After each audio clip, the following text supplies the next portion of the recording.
Sorry, just throwing on a little chapstick this morning. Good morning. Good morning to everybody. Anybody doing something cool on Wednesday, or is everybody just have a boring life like I do? I appreciate the peepaws. Good morning, RTP fam. Agreed. Our dear friend who did not endorse Trump. That's true. She did not endorse Trump. I'm very happy about that. I'll see what she does. Mitch McConnell, however, just on his turtling way out the door. It's interesting, like all these people hate Mitch McConnell. All these Trump people can't stand Mitch McConnell, but then like he endorses and they're like, look at this. It's just, this is why people get sick of politics though. Like when you have strong stances on somebody, and then you just set that aside. You set aside the fact that you believe that Donald Trump is corrupt, and then you're like, I'm going to endorse him anyways. Like Mitch McConnell hasn't said anything about Biden corruption. There's no hint from McConnell necessarily that Biden is corrupt. It's tonight, 6 p.m. Pacific time. So that's going to be what, 9 o'clock Eastern. I'm going to have to go glasses today. Yeah, Debate with Maude is tonight, 6 p.m. Pacific Standard Time. I would assume the topics we kind of know.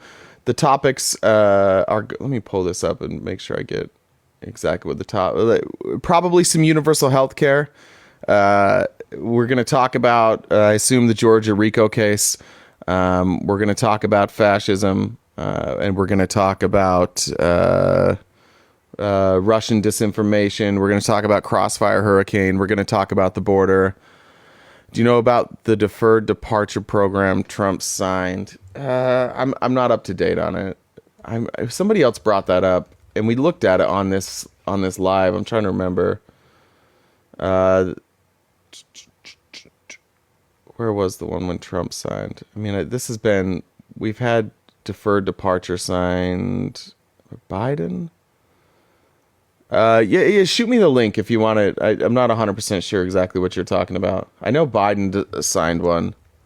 Are we talking about are we talking about the flights? All right, so this is January 19th. Oh, for the Venezuelans. Is that what we're talking about? Is that the one? Felice. Let's see if I can hear you this morning or if I need to reset it. Hi, can you hear me? Nope. Let me just... And now I should be able to hear you. Hi. Good morning. Good morning.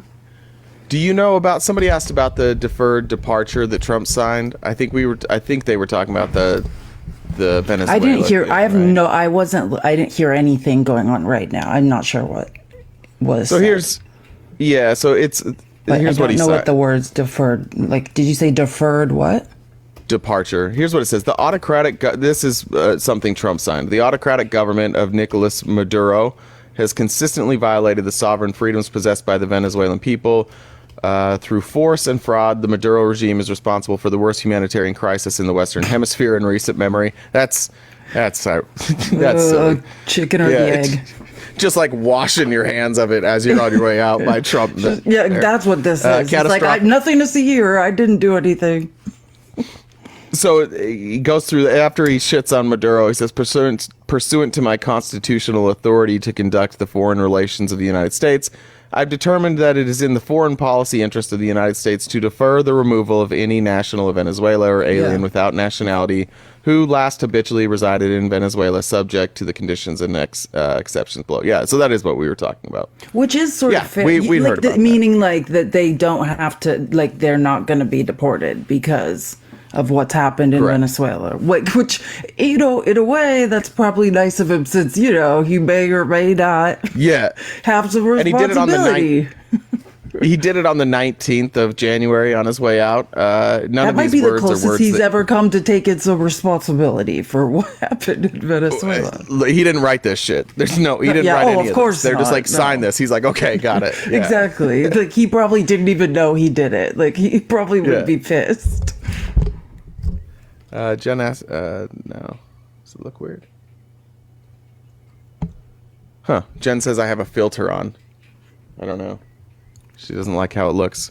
Asked if I was using studio. Maybe, does it look different to you guys today? I didn't do it. But the only difference is my main light is out, so I have like studio lighting. So it just might be my lighting that we're seeing. I'm not sure. I look tanner than you today, maybe. Like, usually you look tanner than me somehow. Well, I do go in the sun. Yeah, that's true. Sometimes. I do. I walk around in a circle to calm down after our lives outside. You know what I forgot to tell you and everybody else? What? that I won't be here on Friday. Okay. That we won't have a show on Friday. Yeah. Well, no, that's probably good though, today. because I'm exhausted. Like, this is a hard week of politics.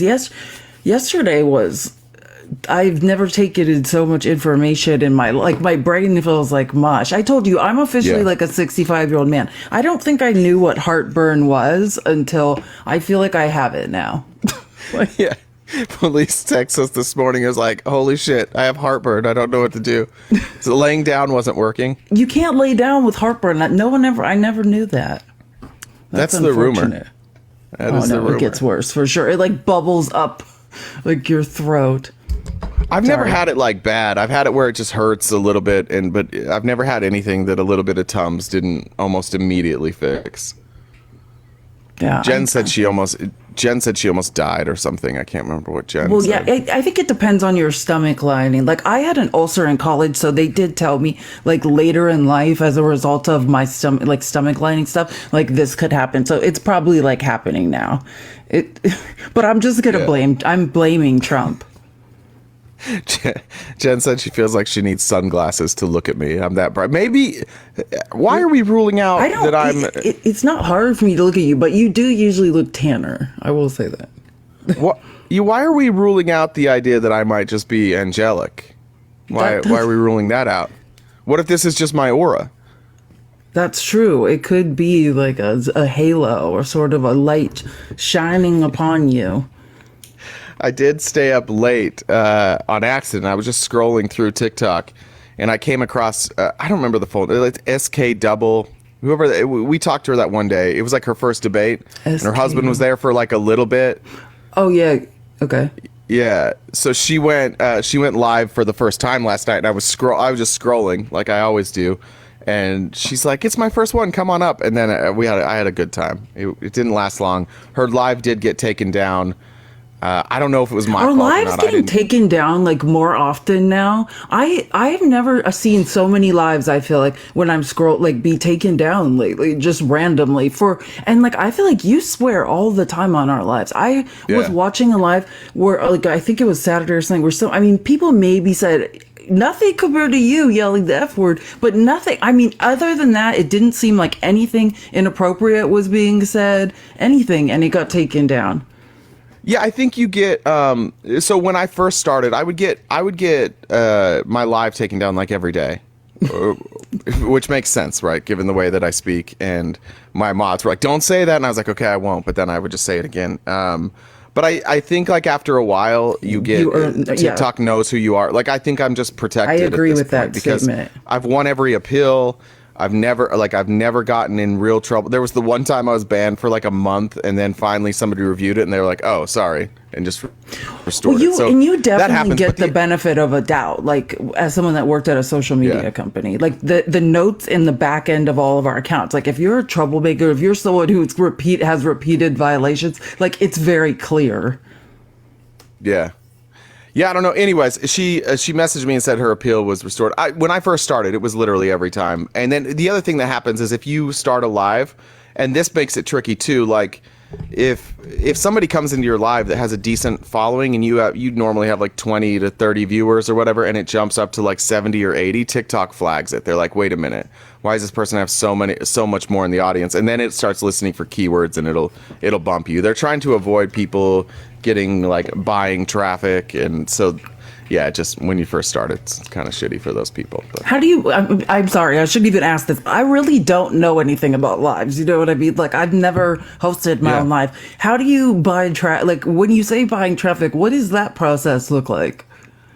I have no idea. I don't want to bring up names. I don't want to bring up names. Are you talking about bots? Well, let me ask my question. Yeah, are you talking about bots or are you talking about humans? Okay. Bots. Yeah, there's bot farms, and you can buy viewers. I don't remember who it is. There's somebody that used to come. It might be Eric. I can't remember if it's Eric or somebody else, but somebody who was like trashing me, and somebody showed the screenshots, and then at the end he's like, look how many viewers I had, and it was an insane amount of viewers, but then the likes were like under 400, and it was clear that he had like bought the traffic, and then that one got taken down. But there are people who buy traffic. It doesn't do you any good, just so you guys know. Like, it will do you no good if you buy traffic, if you buy bots. Everybody I've ever heard of who did it, TikTok caught it and shut them down, and there was no benefit, because then you're shadow banned. TikTok saw the uptick anyways. They didn't recognize that as like, oh, more people like this content. They view it as, oh, it looks like they bought traffic. Like, they're very suspicious. Their first inclination is to shut you down before they figure out what you actually did. For those asking, algorithms are looking for normal tonight. Patterns, and that's what algorithms track. They're tracking patterns, and when patterns change, when there's anomalies, then they're examining why. It's never a good idea. Just let things happen organically. Is it yours, the guys that brought you views? Maybe it was Adam Cray. I don't know what that means. Anyways, let's jump right into it. Sad night for all of us, as Nikki Haley stepped down, and I know we were all devastated and shocked. This that morning, Nikki Haley stepped we down. had all night to worry. That's where the heartburn came from. I was praying she would stay in. I thought it was interesting that she bowed out this morning. I thought maybe she would last night. Here's what I know, because while you sound like you were on a live, last night was a great night to not be able to sleep or whatever, because like Rachel Maddow was doing coverage until like 2 a.m, which, if Rachel Maddow's going to talk till 2 a.m, I will listen. So they were having a really interesting debate. Well, first of all, apparently, like, once Super Tuesday, like, the polls were closing, Nikki Haley wasn't public. She didn't make any speeches last night. They said, they described it that she was in a closed door room, and they could like text her, some reporters were able to text her, but she wasn't doing anything public. She was in a closed door room, probably, making that decision, like talking to donors. Yeah, exactly, seeing if the money was doing all that kind of stuff. And then she, when I think I dozed off and like woke back up at, I don't know, like at 3 or 4. And at that point they were saying that she was expected to speak at 10 a.m. Eastern. So I was like, okay. Yeah, it was not surprising. She won Vermont, which was neat.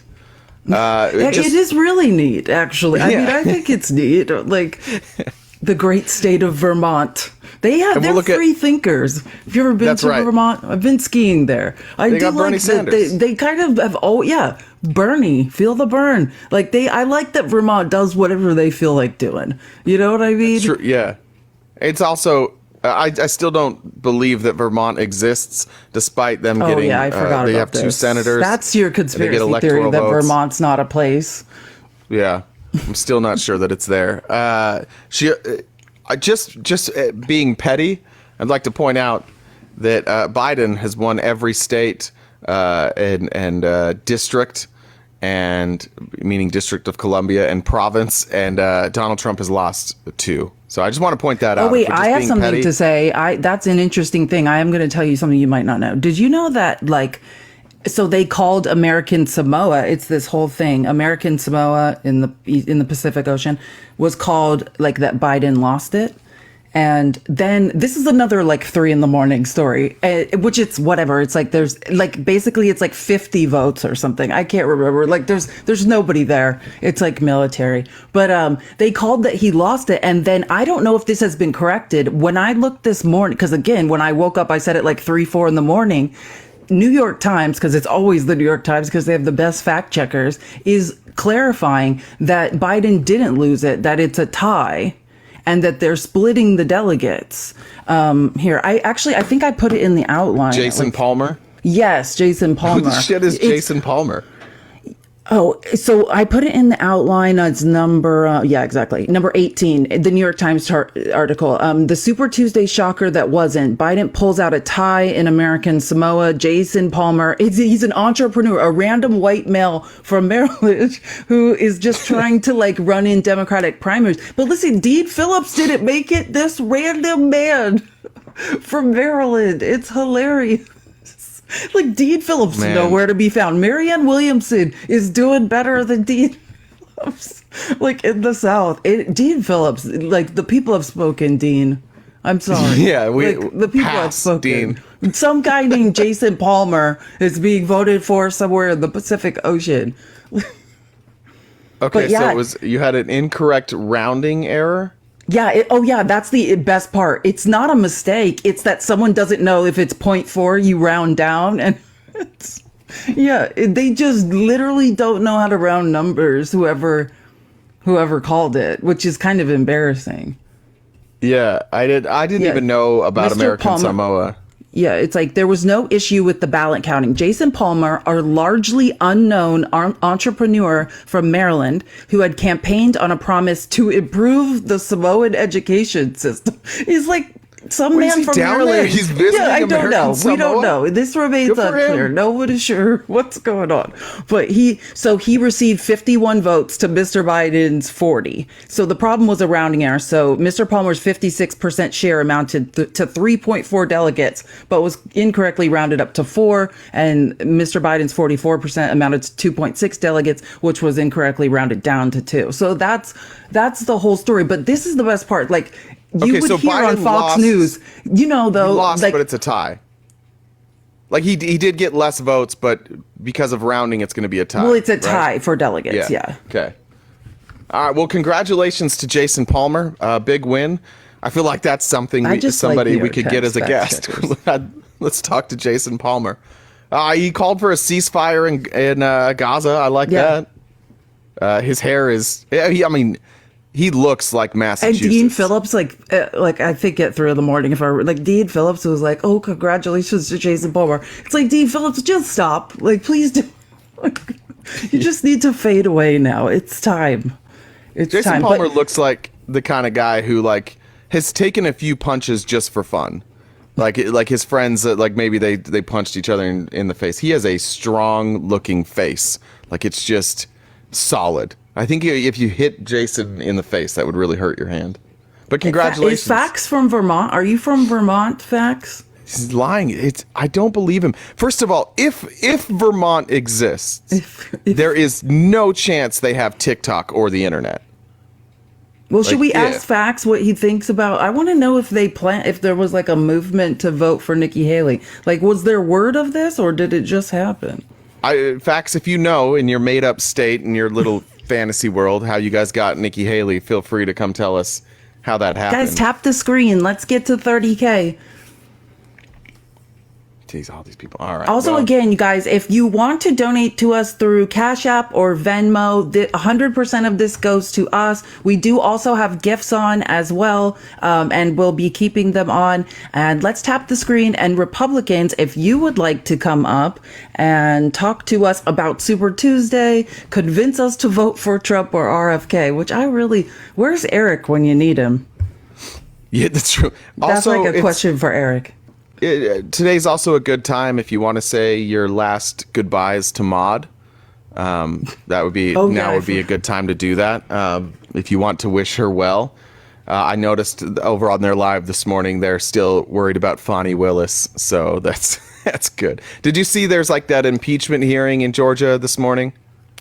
Was it on TV? I was watching on YouTube, and they're watching it over there. The evidence that I saw, so they're going over like the text messages. Do you mean are you talking about the commission that was like brought together and they wanted to talk to Terrence Bradley? Because I thought the evidentiary hearing's over, right? And he said 2 weeks and I'm going to decide.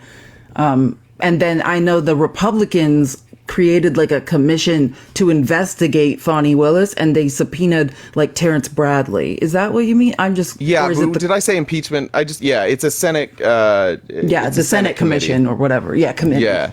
Okay. But like when when you're watching it, there's parts of this case that are going to be impossible to prove. Specifically, like they're relying heavily on this idea that Nathan Wade was at Fonnie Willis's house, and they're using cell phone data, and all that shows is that he connected to towers near where she lived. She happens to live in an area where there's a bunch of bars that and clubs. Late. Everybody knows that area. Yeah. She lives in like the hippest, like restaurants, bars, clubs, all in that area. It's predominantly, it's like where the who's who of like the African American like community lives. Like that's one of like everybody in Atlanta hangs out around there in the middle of the night is pretty much the long and short of it. So yeah, I do know, like with the cell phone towers, yeah, it doesn't prove anything, of course.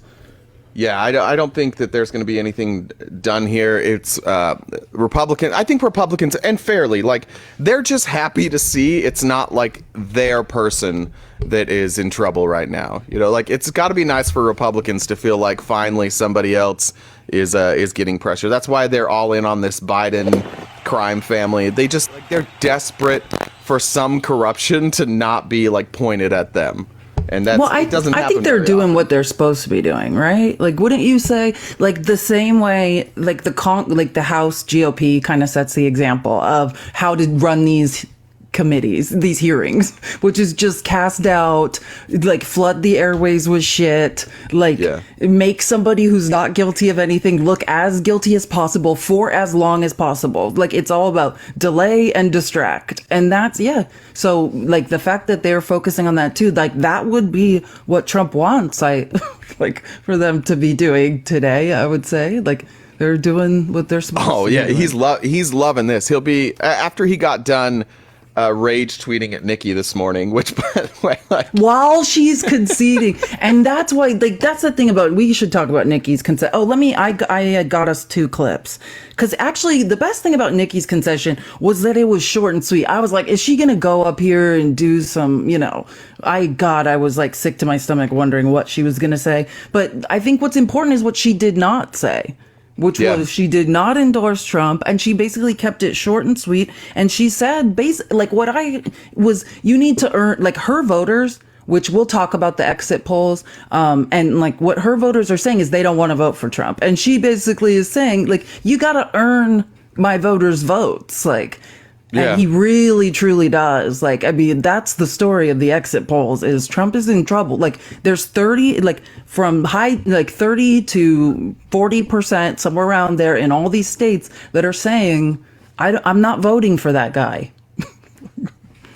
By the way, Fax said he's still sticking with his Vermont exists, which is bullshit. He's on a live ban. But nobody disses on Vermont. You know why nobody disses on Vermont, Facts, is because it doesn't exist. And nobody even remembers that Vermont is a thing that people talk about, except for during elections. But he did say Vermonters are independent as hell and we hate Trump. Plus, I went to the Haley rally on Sunday, so it's all me. You're welcome. So whatever the fantasy land that Facts went to on Sunday, he saw Nikki Haley there. I feel like New Hampshire was kind of very similar to Vermont, but then those libertarians, like like the real, the ones that try to do that like experiment, kind of flooded New Hampshire, and so they were like a little bit like Delulu. Vermont's like still hanging on to like the sanity. Okay, here's a couple clips. This is from Nikki Haley conceding this morning. Campaign. But the time has now come to suspend my campaign. I said I wanted Americans to have their voices heard. I have done that. I have no regrets. And although I will no longer be a candidate, I will not stop using my voice for the things I believe in. Our national debt will eventually crush our economy. A smaller federal government is not only necessary for our freedom, it is necessary for our survival. The road to socialism is the road to ruin for America. Our Congress is dysfunctional and only getting worse. It is filled with followers, not leaders. Okay. Term limits for Washington politicians are needed now more than ever. Our world is on fire because of America's retreat. Standing by our allies in Ukraine, Israel, and Taiwan is a moral imperative. But it's also more than that. If we retreat further, there will be more war, not less.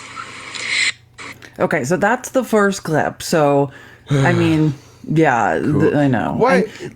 Can we just be like? I don't get why Republicans have to talk like this.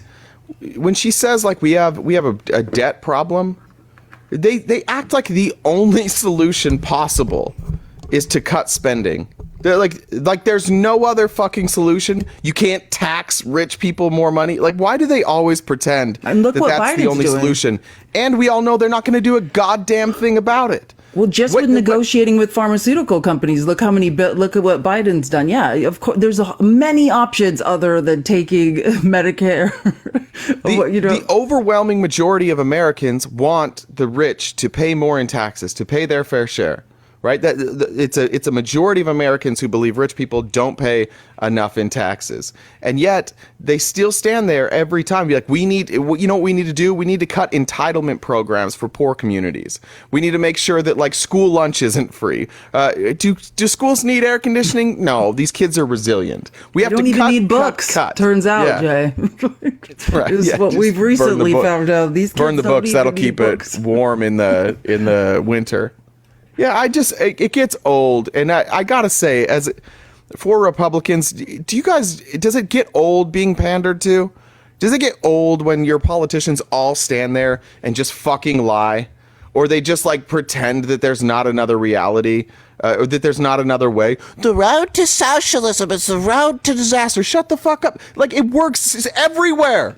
Like, every other country has like elements of socialism that work better than ours, and you're like, that will ruin us. What if everybody could see a doctor? Except every country in Europe that's proved otherwise. Yeah. Like, What if no we big didn't deal. have people dying because they couldn't get medical care? That would be the worst, wouldn't it?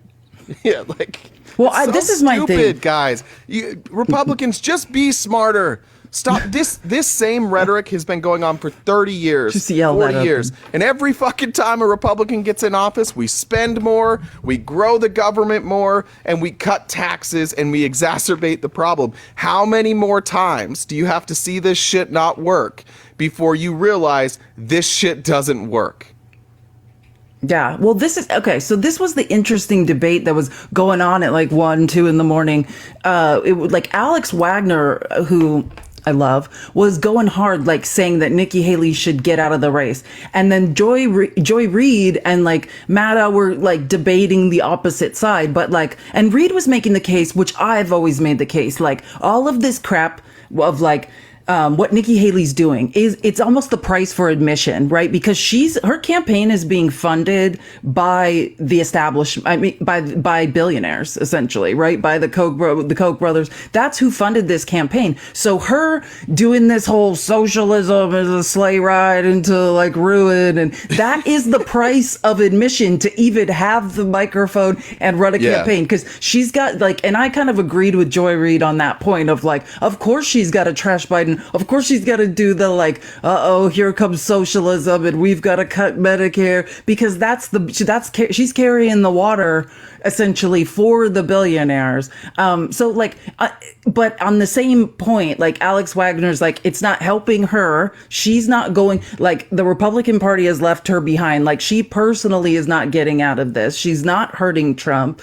She's still disparaging Biden, and like, is that hurting the Democrat? Like the debate was just like, who is it helping more? Is Haley because for me, this is my personal opinion, I think after listening to both sides, is like I said, I do see it as the price of admission. Billionaires are funding her campaign. Of course, she's going to say all this crap about socialism, but Haley staying in this race as long as she did and highlighting that 30 to 40% of the Republican primary voters, which are people who care a lot, these are the people who are engaged, are saying, I will not vote for that man.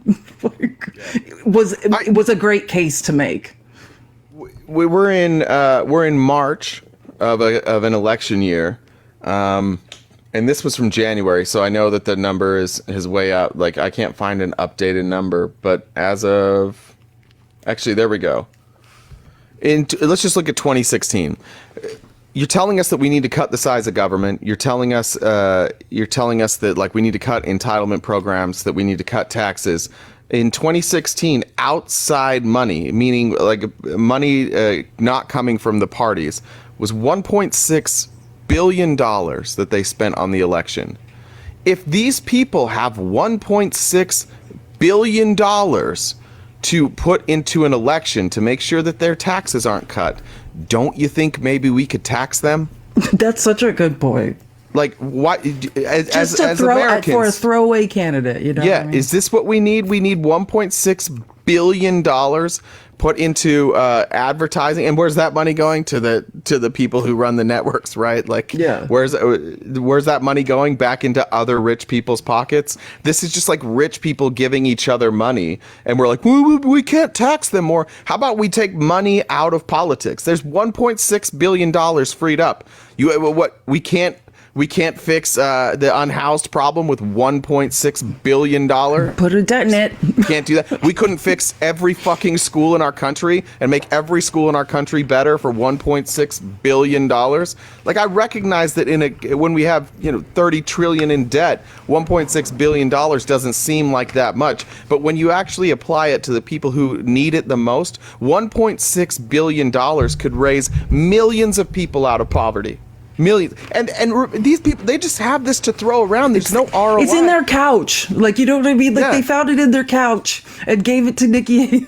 Like, this is nothing to them. It's nothing to them. But that's how fucked up our system is that the people like Nikki Haley can exit the stage and be like, we got it. We have a spending problem. Meanwhile, what'd she get? Like $500 million? I don't know what she got over the course of her time. I mean, think about DeSantis. Hundreds of millions. From pretty much a lot of these same people. $150 million for how many, for a month of campaigning?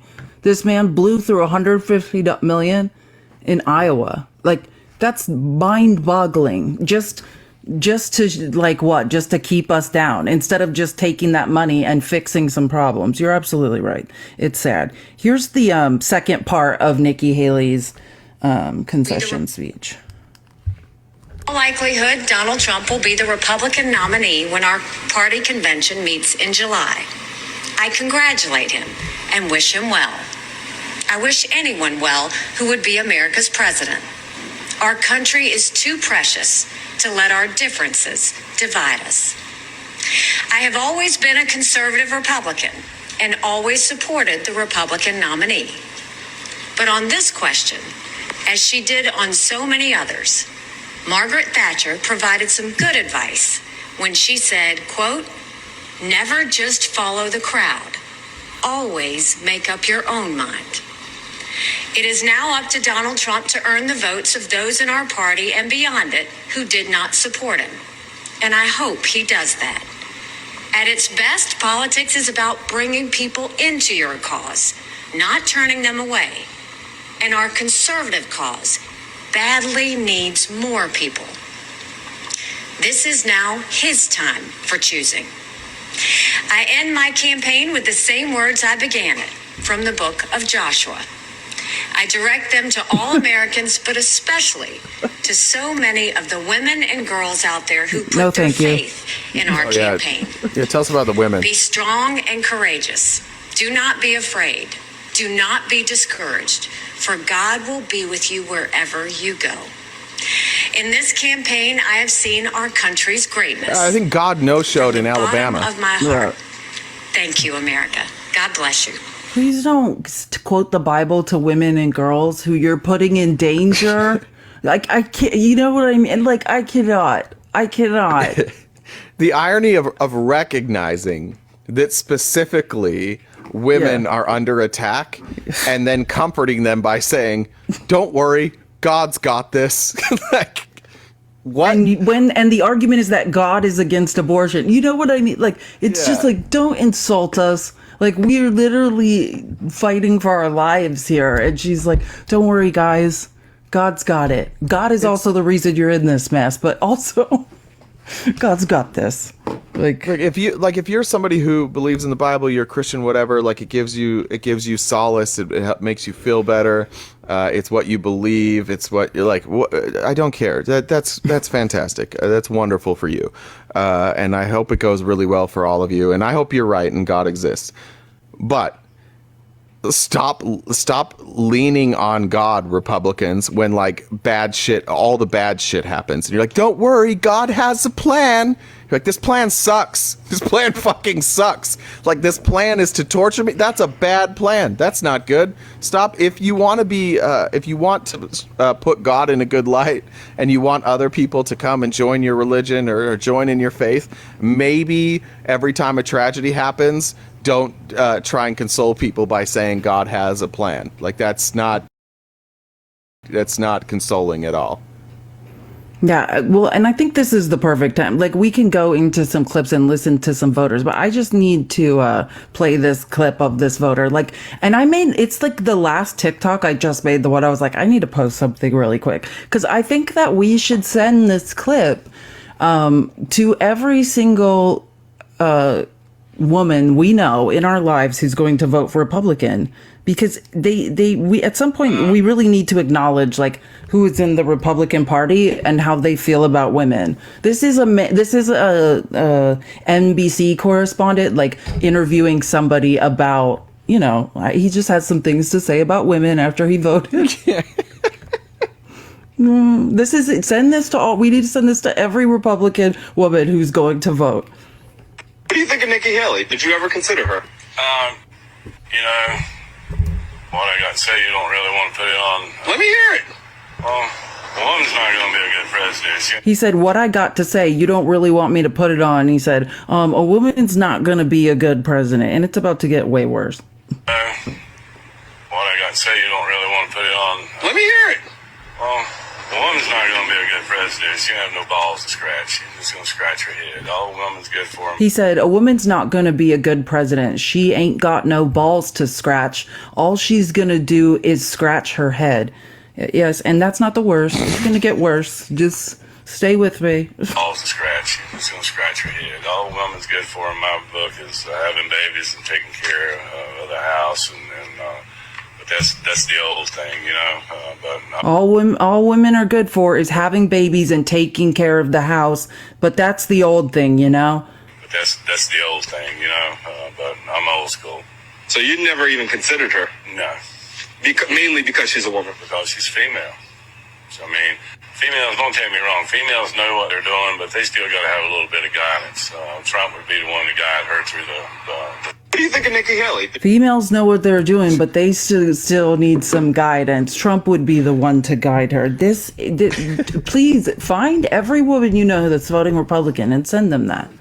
That's like, remember the internalized misogyny clip where that woman yesterday was like, I mean, she's probably this gentleman's wife. Yeah. Who we listened to yesterday, who was like, she's probably going through menopause. Like, it's the internalized misogyny in women. That was just a random male voter who they were interviewing after he voted. In Graham, North Carolina. Sorry to any women who are from there. It might be your dad. I don't know. Yeah, like I've said it before, but like the confidence that exudes from these MAGA folks is unbelievable. Like they stand and speak with such confidence about the dumbest fucking things. That didn't make any sense. Like, she ain't got no balls to scratch. She gonna scratch her head. Okay.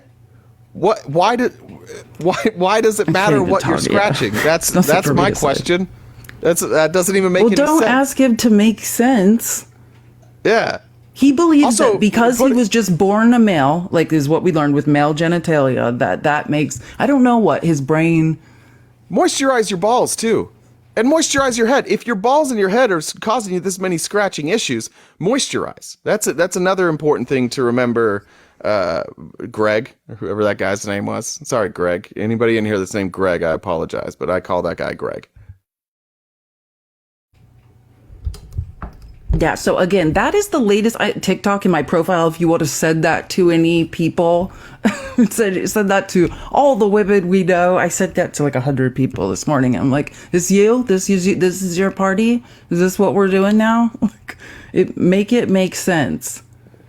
It's good to see some misogynists in here. No, Greg is right. Good for you, Money Steve. Steve has to put the word money in his title. No, I think Money Steve is a nice guy. I think he's saying like Greg is right. Like that's his name. Like, oh, okay. Sorry, Money Steve. I was about to make fun of your name. I stopped him, Steve. Money Guys. Steve, if you're not nice, let me know so I can make fun of you. All right. I won't make fun of you. You're nice. I'm sorry. Yeah, he meant the name Greg. I was going to say, because I feel like I see Steve in here like every day. I think he supports us. Thanks, Steve.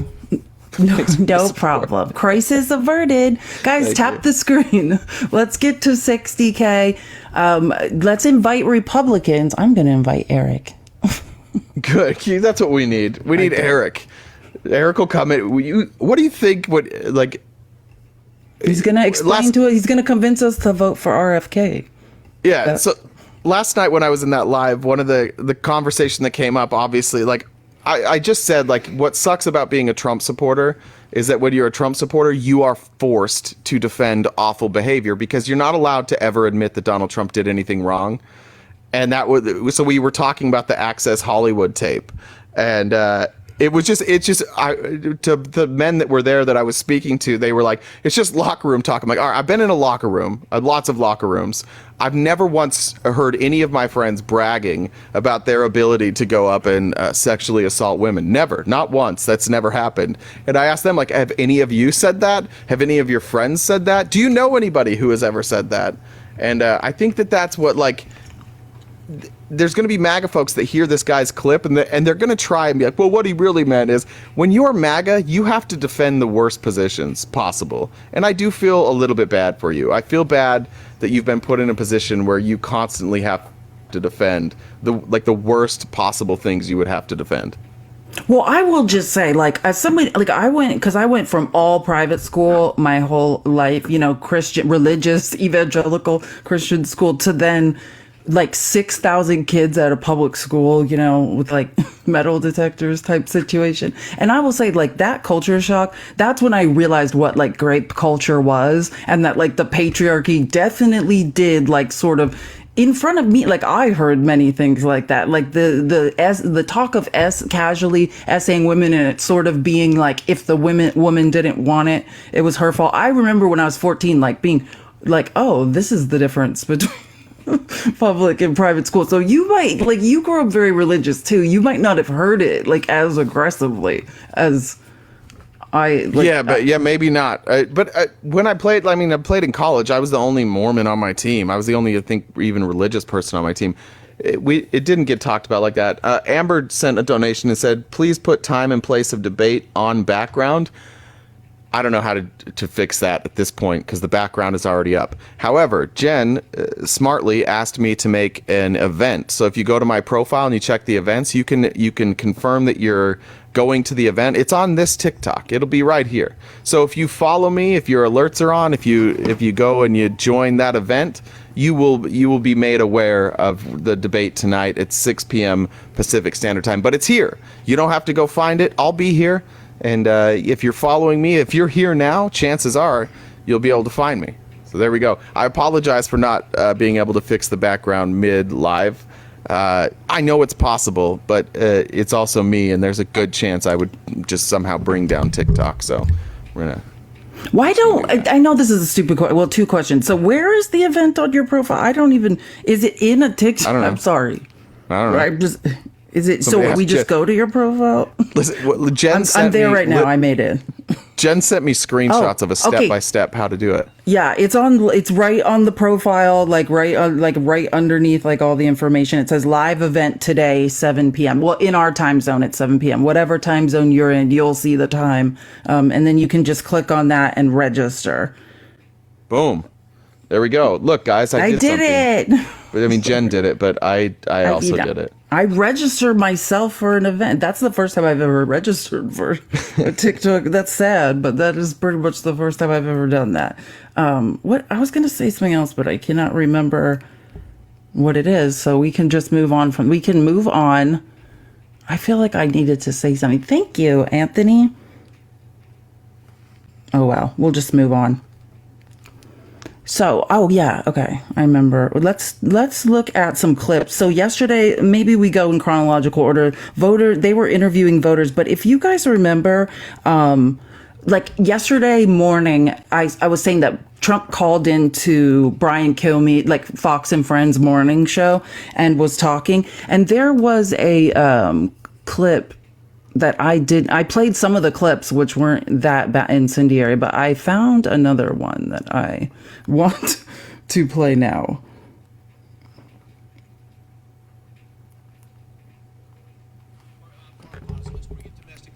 I know in about 2 or 3 weeks with your court cases, if I'm going to believe what I read in the decisions, you have to come up with something like $400 million. How close are you to securing the bond, or what you need for that? I have a lot of money. I could do what I want to do, but this was a horrible, illegal decision. This was a decision made up by a crooked judge, 100% crooked clubhouse judge, a disgrace with a equally crooked attorney general who campaigned on "I will get Trump." And we're appealing that decision, and we'll see how we do. But I'll tell you what, people are leaving New York. Businesses are fleeing New York because of that decision. They used a statute to go after me that was never used before. So you're not worried? Used before. So you're not worried? I don't worry about anything. No, I don't worry about the money. I don't worry about money. Mr. President. All I know don't worry is you about said money. under Sure you don't. oath when you were asked that you had $400 million in cash, right? Like that's what he told the court. Yeah. And so if you're not worrying about money, why don't you just pay, like put it up for the appeal like you promised you could? Like First of all, make it make sense. Yeah, promises made, promises kept. What are you doing? You running a campaign ad for what's her name again? Son of a bitch. The New York agent, Letitia James. Sorry, I'm so bad with names. Yeah, she campaigned on "I'm going to get Trump." Well, got you, bitch. So it's like promises made, promises kept. Turns out she's one of those politicians who campaigns on something and then fulfills her promise. Yeah, great job, Letitia James. And those, it's like people forget that those are elected positions. Like they have to run campaigns. They have to, and then the voters decide based on what their promises are, if they want to elect them to that position. Some other points there. This statute had never been used to prosecute anybody. Lie. It's been used. Many that times. statute was from the 1920s. It's been used many times to prosecute people. So that is pretty, I would say, untrue. And the second point is, including Trump himself before with the Trump University thing. Remember, that's what Tristan Snell prosecuted Trump for. It was describing how he used it. he's been prosecuted. And secondly, if there are businesses fleeing New York, which I've seen no evidence of, but if they are fleeing New York because of this, great news for you, New York. Your prices are going to drop because people are leaving, and the people that are people who are corrupt in real estate and who have driven up the cost of your housing. So great news. Bad news for you, Florida and Texas.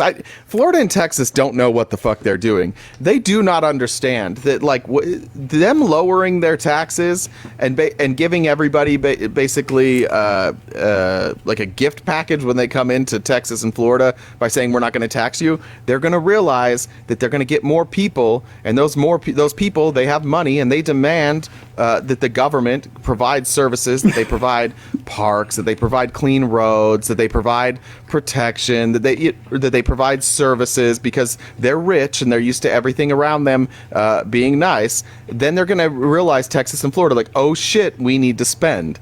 And it won't be long before Texas and Florida have to raise their taxes, and then they're going to be like, it's because of these fucking Democrats who come in from blue states. Yeah, you invite them. You don't invite them. Stop doing that. Like, you can't. They're all going to brag about this, and then later they're going to be like, this sucks now. This sucks. We have to spend money on parks and schools. When Trump says businesses are fleeing, I think he's just referring to Hannity moved to Palm Beach to hang out with him. Yeah. Like, that's what he's really saying. He's talking about Hannity moved to Long Beach to avoid income tax. Mr. President, a lot of people believe that you're at your best when you're fighting for the American people, and we just heard in the diners, we heard immigration, but the other top issue was the economy. What are you going to do to give us some relief when it comes to this inflation? People going to the, whether it's the gas station or to the grocery store, and they're being hit hard. How do you fix that in the first 100 days? Yeah, this is ridiculous, but go. Here, I haven't seen this clip. This is going to be Donald Trump not giving you one specific of what he's going to do. Well, first of all, let me speak to the people in the diner.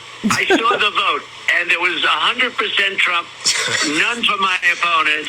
And I love you in the diner. I will take care of you, and we're going to drill, baby, drill, and we're going to get prices down. Energy's going to bring it all down. We're going to get a lot of that oil. We're going to get the oil and gas right from Texas and other places, but from Texas largely. And I just appreciate it. I saw that vote early this morning. They said, Will's doing a good job, by the way. Will said, you're for Trump, and the whole place went crazy. What about Haley? Nobody, not one person. So all of those people in the diner, I love you. Right.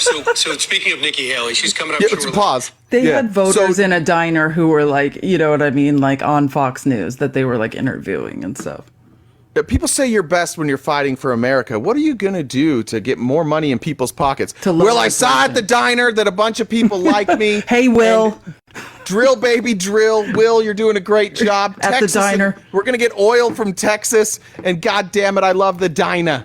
I love the Dinah and those people. They didn't like Nikki Haley. The Dinah. And Fox is just like, Fox is so conditioned to this that they're like, yeah, fuck it. He's not going to answer anything. So we're just going to go to the next question. We understand he's never going to answer a single question. So then we'll just move on to the next question and pretend that anything he said right there made any sense. The only difference between like the Trump people who think like, Biden sometimes like struggles to get his words out, and it takes maybe sometimes longer than you'd like for him to get his sentence out. Trump doesn't say anything related to the question that you asked. One of them is struggling to get words out. One of them is saying nothing, just absolutely nothing.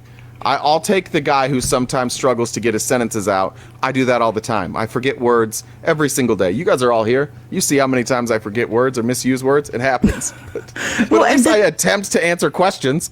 Well, think about it though. The guy, and Trump knows, this is why Trump said he loves the uneducated, because like, and we see that switch in the exit polls that Trump's support is coming from non-college educated voters. Because think about the man who said the reason he won't vote for Nikki Haley is because she has no balls to scratch.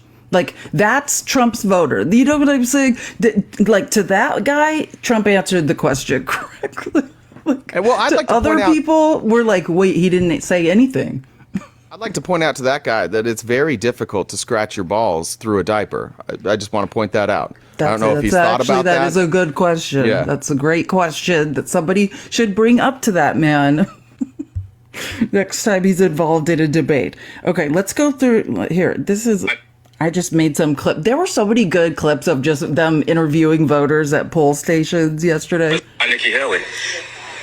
Two reasons. One, I think she would do a very good job. And two, I think Donald Trump is a threat to the well-being of our country. Why? Yeah, he's asking her why they were catching people coming out asking them why they voted for Nikki Haley. That's actually a pretty crazy thing. Like when you think about what's being said there, like, why Nikki Haley? Well, I think she would do a good job. She seems like she would do a good job. And why not Donald Trump? Oh, he's a threat to our country.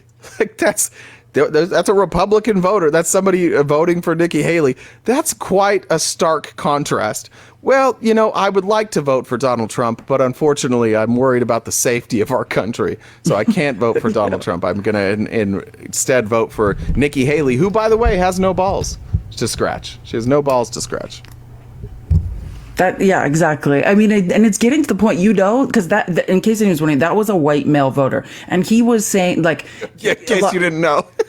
Oh, well, I didn't know. I mean, yeah, well, of course, yeah. Trump guy was a white male voter. Okay, the majority of Nikki Haley. Yeah, okay. But, like, it is interesting, because, like, remember Joey, the guy we have on, who's quite intelligent, and, like, he always says, like, I'm just voting... The fair thing to say about me was, I don't want to pay taxes.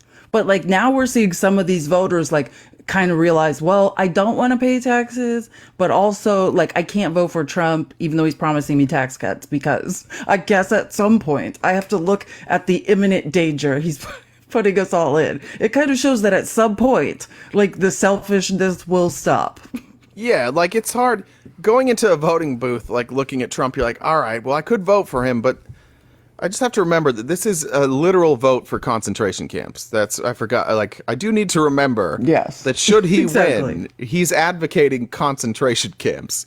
I just got to remember, I don't know, looking back on history, do I want to be associated with the type of people who make concentration camps or not? That's a question that Republicans should ask themselves. Like, am I pro or anti concentration camp?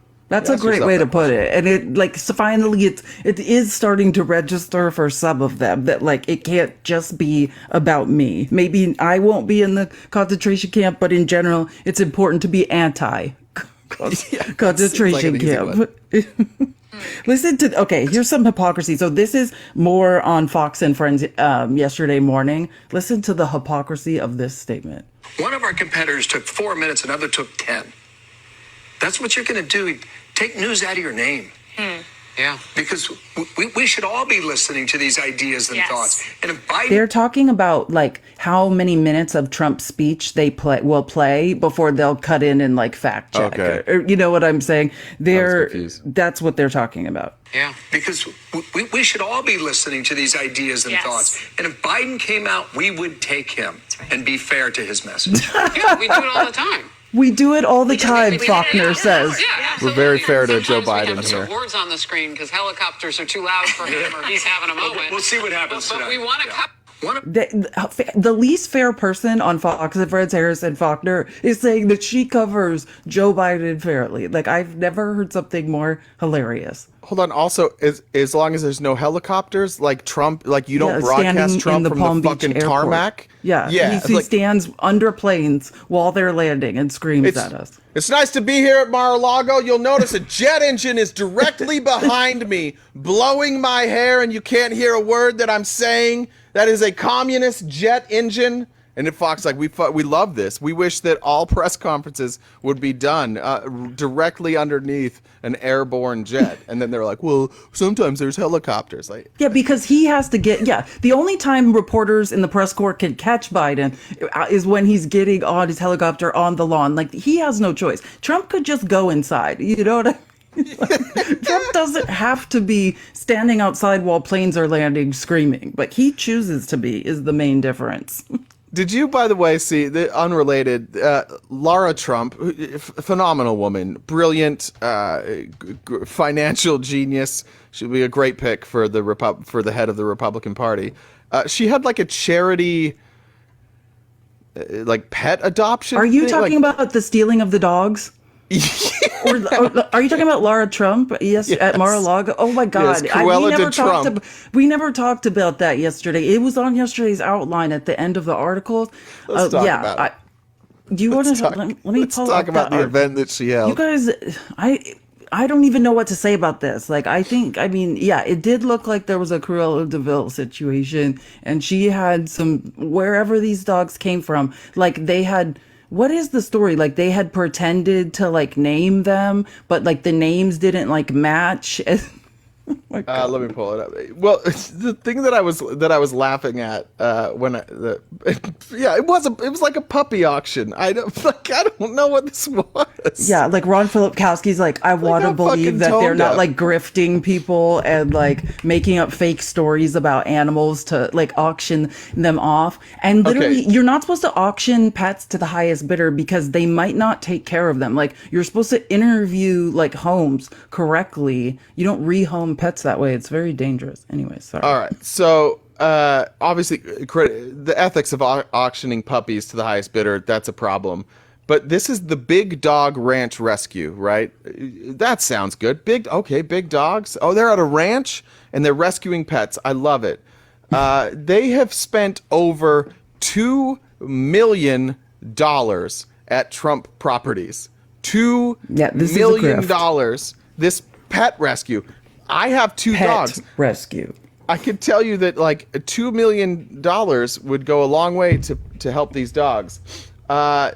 The group's president has defended the choice of venue, citing the quality of service and the substantial funds raised through these events is crucial to their mission rescue. And first of all, you don't have to do it at Trump properties.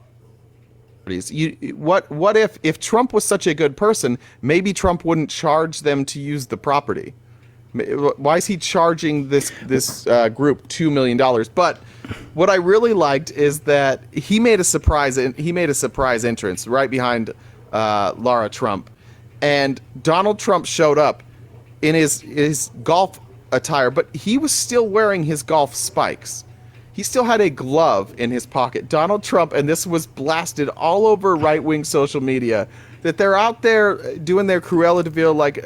This is like a ladies who lunch type, very nice, like uppity Palm Beach type luncheon. You know what I mean? Like, just it's very out of place for him to be a golf. Come buy your dog. By the way, special guest Donald Trump, and he comes out and immediately just does his little that thing, whatever this is. Somebody's got to tell. Like, you can't do this towards your face, Donald. Like, you just can't do that. I'm gonna get mean. Let's let him keep going. Yeah. But it was just so on brand for the Trump family to run a charity event. Donald does not give a single solitary fuck. There's like, hey, are you done with 18 holes? He's like, yeah. They're like, great. Can you just come on stage and do that like jack off thing? And he's like, yeah, I'll be there. Yeah, and he did be that right there. And meanwhile, they've raked in $2 million from a charity. Like, it's the most on brand Trump charity event you could imagine. He's like, oh, I'm making money off of this. Terrific. Let me explain now that we're talking, since we are talking about it, like, so the video consists of 2 clips, right? In the first clip, puppies are being walked around on the stage and an auctioneer can be heard saying, this is the quote from the transcript. Here's where we begin. 9,000, 9,000. Yes. And now 10. How about 10,000? How about 10,000? This is for choice, ladies and gentlemen. 10,000. Huh? Yes. Okay. So we have an auctioneer. Now what gets weird is there's a slideshow like in the background rotating through various puppies. So the names of the dogs rotated in the slideshow behind them. So the auctioneer is saying one thing, saying names of puppies, but the slideshow, or no, he's telling a story of like a herder sick puppy, let's say. Like this is the group that rescued Truffles down in Puerto Rico right here. Come on over here, dear. You know, but then they have the same story on slideshows, but a different dog's name. Like, meaning they are making didn't even up. Update it. They didn't update the slideshow. They're making up stories and just auctioning off puppy, like maybe puppy mill dogs, maybe not. But like, do you understand what, like the story the auctioneer is telling and the names don't match up with like an old slideshow that they're using to just drive up prices of these dogs for tens of thousands to get to a $2 million profit. That's why it looks like so shady, and animal rights activists are like, you know, if you understand like how the ASPCA is, there's so many things unethical about what's going on there. So yeah, just. But that's on brand for Trump too. Just lie to the people. They're going to believe you. Nobody gives it. Like, don't even bother covering up your lie. Don't even worry about fact checkers. Don't worry about any, like, they're all there just going to do whatever you say anyways. It's like the dumbest cult. Unfortunately, it's one of the cults with the most money, but it's probably the dumbest. I can't think of a dumber cult than that. Yeah, and so the auctioneer is saying, oh, this dog's name is Truffles. The slideshow behind them has the same story they're telling about Truffles, but the dog's name is Churro. It's a picture of the same dog. It's so shady. Like, yeah, some animals. I liked the one that said Snuggle, like the one it said Snuggles, but they kept calling him Adolf. Remember that? And that was the one that went for the most. That was a big hit. Adolf was a big hit at this Trump auction. Are you being serious? I didn't even. No, I might have made that. I was like, stop. I was like, what clip was that? Yeah, so anyways, that's the latest Trump grift. It's like, you don't want it to be true, but like, you know. Yeah, this dude is slinging. He's slinging shoes, slinging puppies. He's cruel. He's slinging dogs now. Like, there's nothing this guy won't sell. Nothing. It's scary. Listen, okay, so now let's go back to our scary Trump voters, right? Like, here's a man. This is another that represents another person we should send to women voting for Here's another genius Trump voter. I want Joe Biden out of the White House. Do you think Donald Trump won the 2020 election, or do you think he lost it? I think it won. We won. We lost. We did. Due to trickery. But you believe the 2020 election was stolen, just to be Yes. Yes. Big time. clear? Even after several years of evidence proving otherwise, you still don't believe that? Well, nothing has been proven because everything is been a cover-up. So, Because everything's been a cover-up. yes, but I do believe that it was stolen. Nothing has been Awesome. proven because everything's been a cover. There's no logic. You know what I mean? It's just all circular. Well, it doesn't matter that it was proven that it wasn't stolen because that was Yeah. all an elaborate cover-up. No matter what you do, you end up at the same exact place you started. Most of what Trump is trying to, like, most of MAGA is make an accusation that's insane and then pretend that, like, when you make an accusation, that it's everybody else's job to disprove that accusation.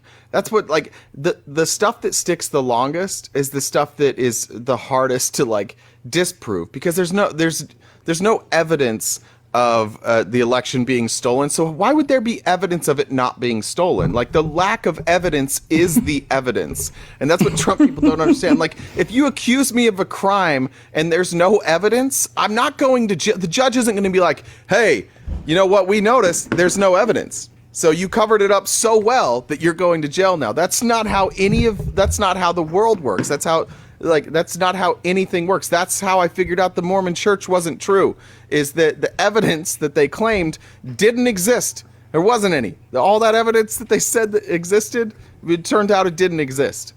But that's MAGA. Like, you just make a claim and then try and force people to prove that this absurd claim that you've made, because you can't prove that it's not true, that it is therefore true. It's the dumbest way to live your life. One of them, absolutely, for sure. And we've made this before. Like, you can make this in any way. If I'm like, Felice runs a underground puppy mill where she sells dogs to people who eat dogs, right? Like, you'd be like, no, I don't. And I'd be like, prove it. Come to my house. Well, it's not at your house. Well, where is it? It's at a different building. Well, I don't rent any other buildings. Prove it. Well, you can't prove that you don't rent another building, right? That's how these conspiracy theories work. But when you're MAGA, like, that's the fun of it. The fun of it is that you start with the premise that Donald Trump is always right, and then if you start with that premise, then nothing else can ever prove you wrong. Guys, tap the screen. We're almost to 100K. It is 10:36. Let's get to 100K. Thank you for the flower crown. I love flower crowns. So also, if you guys we have gifts on. Thank you for the crown. If you would like to donate, we do keep 100% of these, and send us like a little note, like a funny, what's his name yesterday that sent all the funny jokes? Jack sent us a bunch of funny, sent us a bunch of funny jokes yesterday, like dad jokes, or you can do like F, Mary, Banish, like 3 politicians, whatever you guys want, and we'll periodically read them out loud. I will say, like, and I said this in some of the TikToks I was making this morning, one of the good things that came out, I love this crown. One of the good things that came out of yesterday is Super Tuesday was a day spent dedicated to fact checking Trump, or just, saying a bunch of things loudly that sometimes I feel like for instance, CNN is not always getting clear. Do you know Anna Navarro? Yeah. I do. She was doing a lot Joe yesterday. Biden needs to remind people, I hope he does so in the State of the Union, that the reason we don't have border policy right now, the border could be shut right now. The reason it's not is because Donald Trump ordered his minions in Congress not to pass the border bill. Joe Biden. Tell the people. And again, so the State of the Union is tomorrow night. And like, that is really what Joe Biden needs to, one of the main points that Joe Biden needs to get across is we are in this situation at the border. There was a solution on the table. Here's what it was. And the reason why it is no longer on the table is because Donald Trump. I'm so excited for the State of the Union. I think it's important. Yeah, that's an important point by her. That messaging is not effective when you're talking to Trump supporters, because very few things are. But that message is effective for independent voters or people that are on the fence. She's right about that. Like, I do think that the Biden administration really needs to or I guess the Biden campaign team, not the administration, they need to put an emphasis on that, because it is true. And that every commercial I had would be like, I would be rolling the numbers and I'd be like, every day that this drags on is Donald Trump's fault. I would make that every commercial in any state where the border is a big issue. I would run that commercial all day long. Oh, I should find it. It's in our outline. Oh no, I did find it. So that was great, T. So I'm going to go off script. This is, speaking of which, this is the Lincoln Project's new border ad, which is a perfect segue into it. Joe Biden is ready to protect America's southern border, crack down on illegal crossings, set tough but fair new standards, build up Border Patrol, adding thousands of new agents, stop the flow of fentanyl, child sex traffickers, and even terrorists. There's only one problem. Donald Trump. Donald Trump has ordered Republicans to block the toughest immigration bill in decades. For all their tough talk, their solution is to do nothing, because Donald Trump needs chaos to win. He'd rather weaponize this issue than actually solve it. If he wins, he'll do nothing, just like last time. His wall, a joke. Donald Trump doesn't care if your family's safety or the lives of law enforcement officers are in the balance. He's on the side of the cartels, coyotes, and child traffickers. There's only one candidate who will do something about our border, and it was never Donald Trump. The Lincoln Project doing the Lord's work. That's a really, really effective ad. That's an ad. Whoa. Cool. Gold I haven't seen that one before. Our ADHD thanks you. Yeah. Kat sent a donation and said, debate herbs. A donation for herbs for the debate. Okay. I yes, appreciate that. Thank you. Gonna need that. For sure. No, super effective ad there by the Lincoln Project. And I think what Lincoln Project does really, really well, that maybe a lot of political ads don't do, is like they break it down into simple claims that are absolutely true. I liked the part where they say Donald Trump needs chaos to win. Like he does. That's exactly accurate. And that type of messaging needs to go around. Why is everything around Trump so chaotic all the time? When that's you have 19 folks, on the outline. Sorry. It's thank 19. you. No, perfect. When you have MAGA folks saying, like, oh, he's been attacked this whole time, this is what he wants. He lives for chaos. He creates controversy. He embraces controversy. That's why he doesn't apologize when he does things wrong. Dancing. It's a furry. It's a dancing bear. That was adorable. That's too cute to make fun of Trump now, but that's what he does. I thought that was a really effective ad. I think that's good messaging for us, for our friends, for our families, for TikTok debates, is that Donald Trump does want chaos. He lives for that. It's the only way he thrives. Which is why when his only opponent left in the RNC was dropping out this morning, he spent the whole time like ripping her on Truth Social, because he's like, oh no, this is a good moment for me. I better make it contentious. Like there's no contention here. Nobody's arguing. I better just smear Nikki Haley. And that's a huge misstep of him, right? That's what she was saying, is my voters are saying they're not going to vote for you. They're going to vote for Biden. Earn my voters. You know, she was giving him some good advice. Well, instead of taking that little magic fingers was over on True Social, disparaging and disrespecting her in every way he could. Like, it was absolutely ridiculous. Okay, here's some more. These are some more voters who voted yesterday. What made you switch from Trump to Nikki Haley? The man is a lunatic, and I think he's terrible for the country. What are you thinking about when you say that? Just that he lies, he cheats, he's bankrupted millions of businesses and people, and I don't see anything good about him. Well, there you have it. I mean, this woman knows, a woman in Virginia. I don't know if he's bankrupted millions of businesses. I don't know about that part of it, but he's bankrupted most of his businesses. And if this judgment goes through, I think they're going to have to file for bankruptcy again. unless Elon's going to bail him out, which we didn't. I don't know if we covered that yesterday, that he and Elon had a meeting. Oh yeah, I sent you that article. Yeah, they're like, he's looking like he needs hundreds of millions of dollars. Basically, he met with Elon Musk about that. Yeah, yep. That happened yesterday. The two scaries have met officially. Yeah, just a couple of Putin fans getting together for their weekly Putin fan club meeting. Just connecting, getting on the same page. Nothing to see here. This lady, I think this is the one. I was like, we should use this as a campaign slogan. Stronger voice, which might be a little quieter, is Nikki Haley. It's the voice of reason, not the voice of treason. The voice of Nikki Haley. The voice of reason, not the voice of treason. Bad. Yeah, that's not bad. Okay, there we go. Like, oh, this is here. Let me play one more of these exit voters, and then I want to play Pete Buttigieg. I swear, Pete Buttigieg has the lowest blood pressure I've ever seen. He's got to be one of the best speech and debate, like pound for pound speech and debate people I've ever seen in my life. He was tearing someone up on CNBC. Jen just asked, do you think Trump is going to carry Elon's next baby? I think it's a fair question. I think it's a good question. That's a whole nother thing. Yeah. He has enough embryos frozen. That's what he basically does. It's like, how many children does Elon Musk have? He's part of that movement that believes that he's a billionaire, he's very intelligent, and it's his job to have as many children, like offspring, as possible. I can't remember. They're not called birthers. They're called something. Like, it's. I don't remember, but like, for a bunch of people who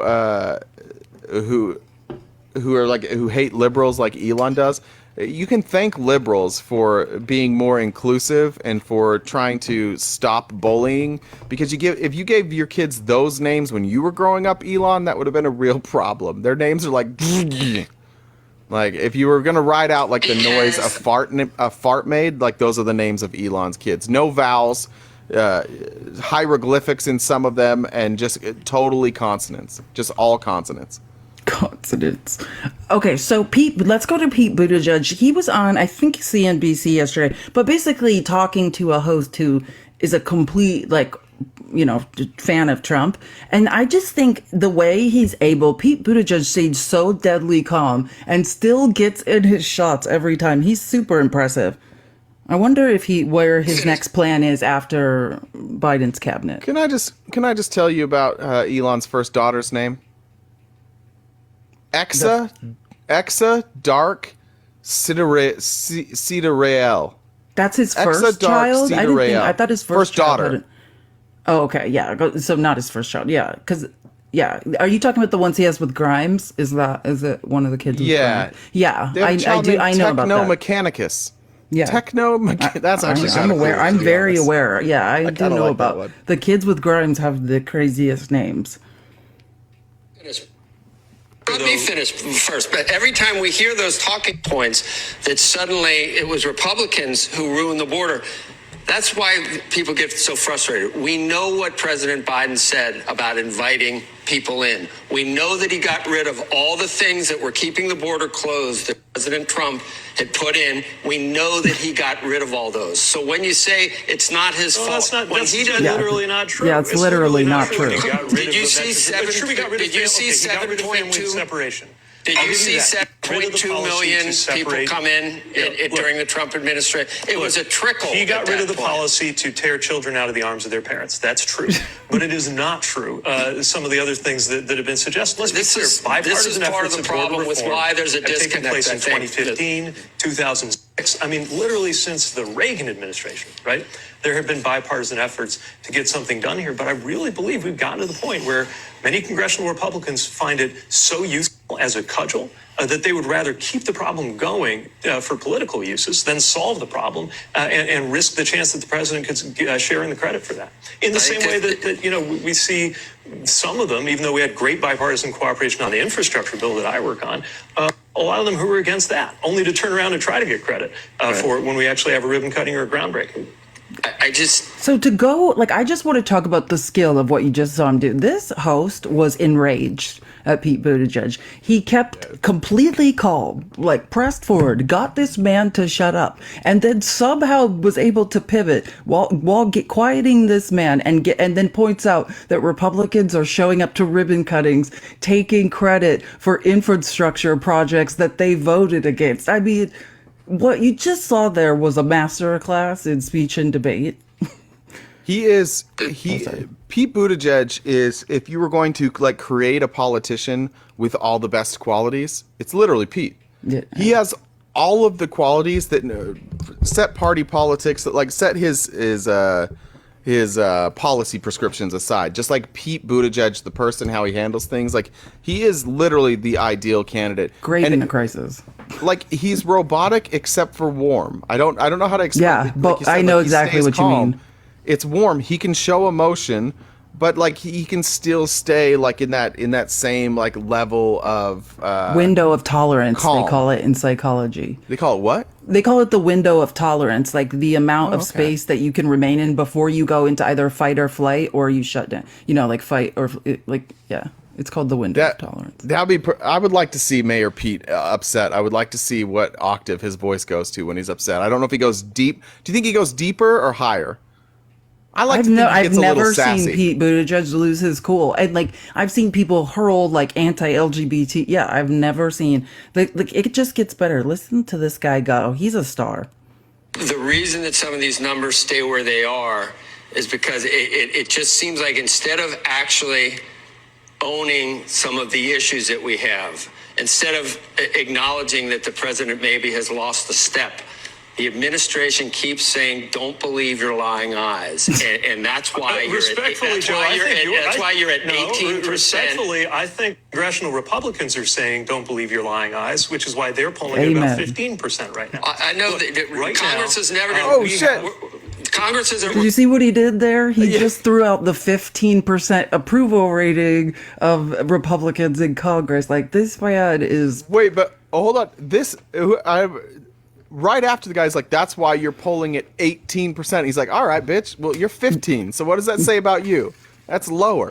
18 is higher than, for any of you math majors out there, I'm excellent at math. 18 is higher than 15. And I mean, yeah, he has such a good memory. Like, Pete, masterclass. We have economic numbers. Is it my lying eyes that under Joe Biden we've had the most job creation in American history? Is it my lying eyes telling us that unemployment and inflation are both below 4% and have been that way for the longest time in who knows when? Is it reality or is it spin? To point out the fact. Here, and there's what this goes. I have one more clip. This continues and gets better. This is devastating. I know. I love being a good dog walking. I might need a moment after this. Both below 4% and have been that way for the longest time in who knows when. Is it reality or is it spin? To point out the fact that manufacturing jobs are up under this president and we're down under the last president. These are matters of simple fact. When we heard for 3 years the border's closed and it's secure. And Mayorkas said it's closed, and 7.2 million people have come into where our big cities have no idea how to handle this. And then you hear from the administration here's the thing. that it's not their fault. This is really important, okay? The common sense position, and the position that, by the way, a lot of moderates, Democrats and moderate Republicans would always say, the kinds of things that you hear at the Chamber of Commerce in Indiana, where I come from, is that there ought to be more legal immigration and less illegal immigration. And yet when there's a chance to actually do that, that's not what happened. The last administration cut legal immigration. And meanwhile, our economy is pulling people just as much as terrible conditions in Latin America are pushing people. And when there's finally a bipartisan compromise, it would help address at least some of those issues. Congressional Republicans couldn't get it done because Donald Trump, who's not even in elected office, killed it. That is a fact. Boom. That he doesn't even know what to say. Whether this moves the needle, I just think the American public just want something that benefits them. They just don't want to hear that what they see isn't happening in the sector. But we appreciate your time, and we'll be watching on Thursday night. Like, that man was like, should I leave my show? Like, should you just stay, do the show, and I should walk out and leave after that? That was CNBC. I don't know. Also really honest when he said, well, I don't know if the American people want to hear that. Like, he literally was like, I don't know if Americans want to hear that Joe Biden is doing a good job. By the way, I agree with that. Oh, it's Joe Kernan. Joe Kernan. The man's name is Joe Kernan. It's Kernan. Yeah, Joe Kernan had a bad day. Sorry, Joe. I do think that the American people largely just don't want, like, aren't rooting for Joe Biden. I think that's kind of what it boils down to, because you can't look at, like, Pete did a great job showing, like, his record is fantastic. He has his record for Republicans, his record for Democrats. It's a very, very, very good record. There's very few things you can really point to that Joe Biden has done that you can actually criticize. It's always the hyperbolic, like, no new wars under Trump, or he's a joke to the world. The world's laughing at him. Like, but if you want to talk about policies and what he's actually got done, if we're going to talk about job creation, specifically manufacturing, it's Joe Biden. You want to talk about drilling, like the Republicans want to talk about oil, Joe Biden. You want to talk about lowering gas prices, Joe Biden has done nothing but work to bring gas prices down since he entered office. Donald Trump spent time negotiating with the Middle East and OPEC, saying, hey, we need to bump these prices up. We got to pop these prices back up. They're too low right now. Like Joe Biden, in every way and on every major issue, Joe Biden is better, not only from our perspective, but from the perspective of what's best for the country. And truthfully, from a conservative perspective, he has done more to help our country. He has done more to be a fiscally responsible leader than Donald Trump ever dreamt of being. If he was the Republican, if there was an R next to his name, you would be saying, like, hey, we got to put a fifth person on Mount Rushmore. Now, I don't think he deserves to be on Mount Rushmore, but Republicans, if you're just talking about fiscal responsibility, this is your Mount Rushmore guy right here, because he came out of a pandemic where he had to spend, and he had to spend a lot of money to recover to get our economy recovered, and he matched that by increasing our receipts. Right? You see that deficit spending, although he had to increase spending, the percentage of deficit spending went down. This is incredible. Like, it's easy for Donald Trump. It was easy for him for 4 years. He was managing an economy that was booming. You know how easy it should be to pay off your debts when your economy is booming? Really easy. Or to curb deficit spending? That's easy. But he didn't do it. He increased it. Meanwhile, Joe Biden steps in to, like, a country in chaos and still figures out a way to lower deficit spending while helping our nation recover. Meanwhile, adding manufacturing jobs, infrastructure jobs, tech jobs all across the board. He's the most fiscally responsible president of our lifetime. Absolutely. I concur. Sorry, I was just looking. No, you're good. Ashley sent a message while you're looking. Thank you for all you and Felice do. I love being able to learn while working from home. You make my days more productive. I have an F. Mary Banish, Dr. Seuss, Dr. Oz, and Dr. Phil. Oh man, Dr. Oz. Remember when he was pretending he lived in Pennsylvania briefly? God, Dr. Oz, didn't he? I learned about all the stuff. He got fined, some stuff with animals. The testing on animals that I read about is so bad. Dr. Phil, like Oprah, who are these people and why did you unleash them upon us? But what do you think? Are you muted? Because I can't hear you. Oh, sorry. Yeah, I was just saying I do not like that Dr. Oz man. I am not a Dr. Oz fan. I do not want him here or there. I do not want him anywhere. He's being banished. Boom. Yeah, for sure. Dr. Seuss, Dr. Oz. Oh, Dr. Phil, gross. What's about Dr. Seuss now? Is he a normal person, or like what's the story with Dr. Seuss? I mean, he's not alive. I don't think he's alive. Well, I know that. Okay, but I mean, is it hypothetically if he was, or are we talking? Yeah, it said if alive. I don't know anything about Dr. Seuss. Do we have? He's a good one. Well, then I'll marry Dr. Seuss, and I guess I have to have one disgusting night with Dr. Phil. Being told he's a Yahtzee? That's what true, I heard. that's not Yeah, good. I did hear that. That's what I was asking. Like, I have heard he was anti-Semitic or something. That's what I was asking to make sure. But is that yeah, true? I don't know. If he is, then I guess like he's got to be banished. Yeah. So then change it, and I guess.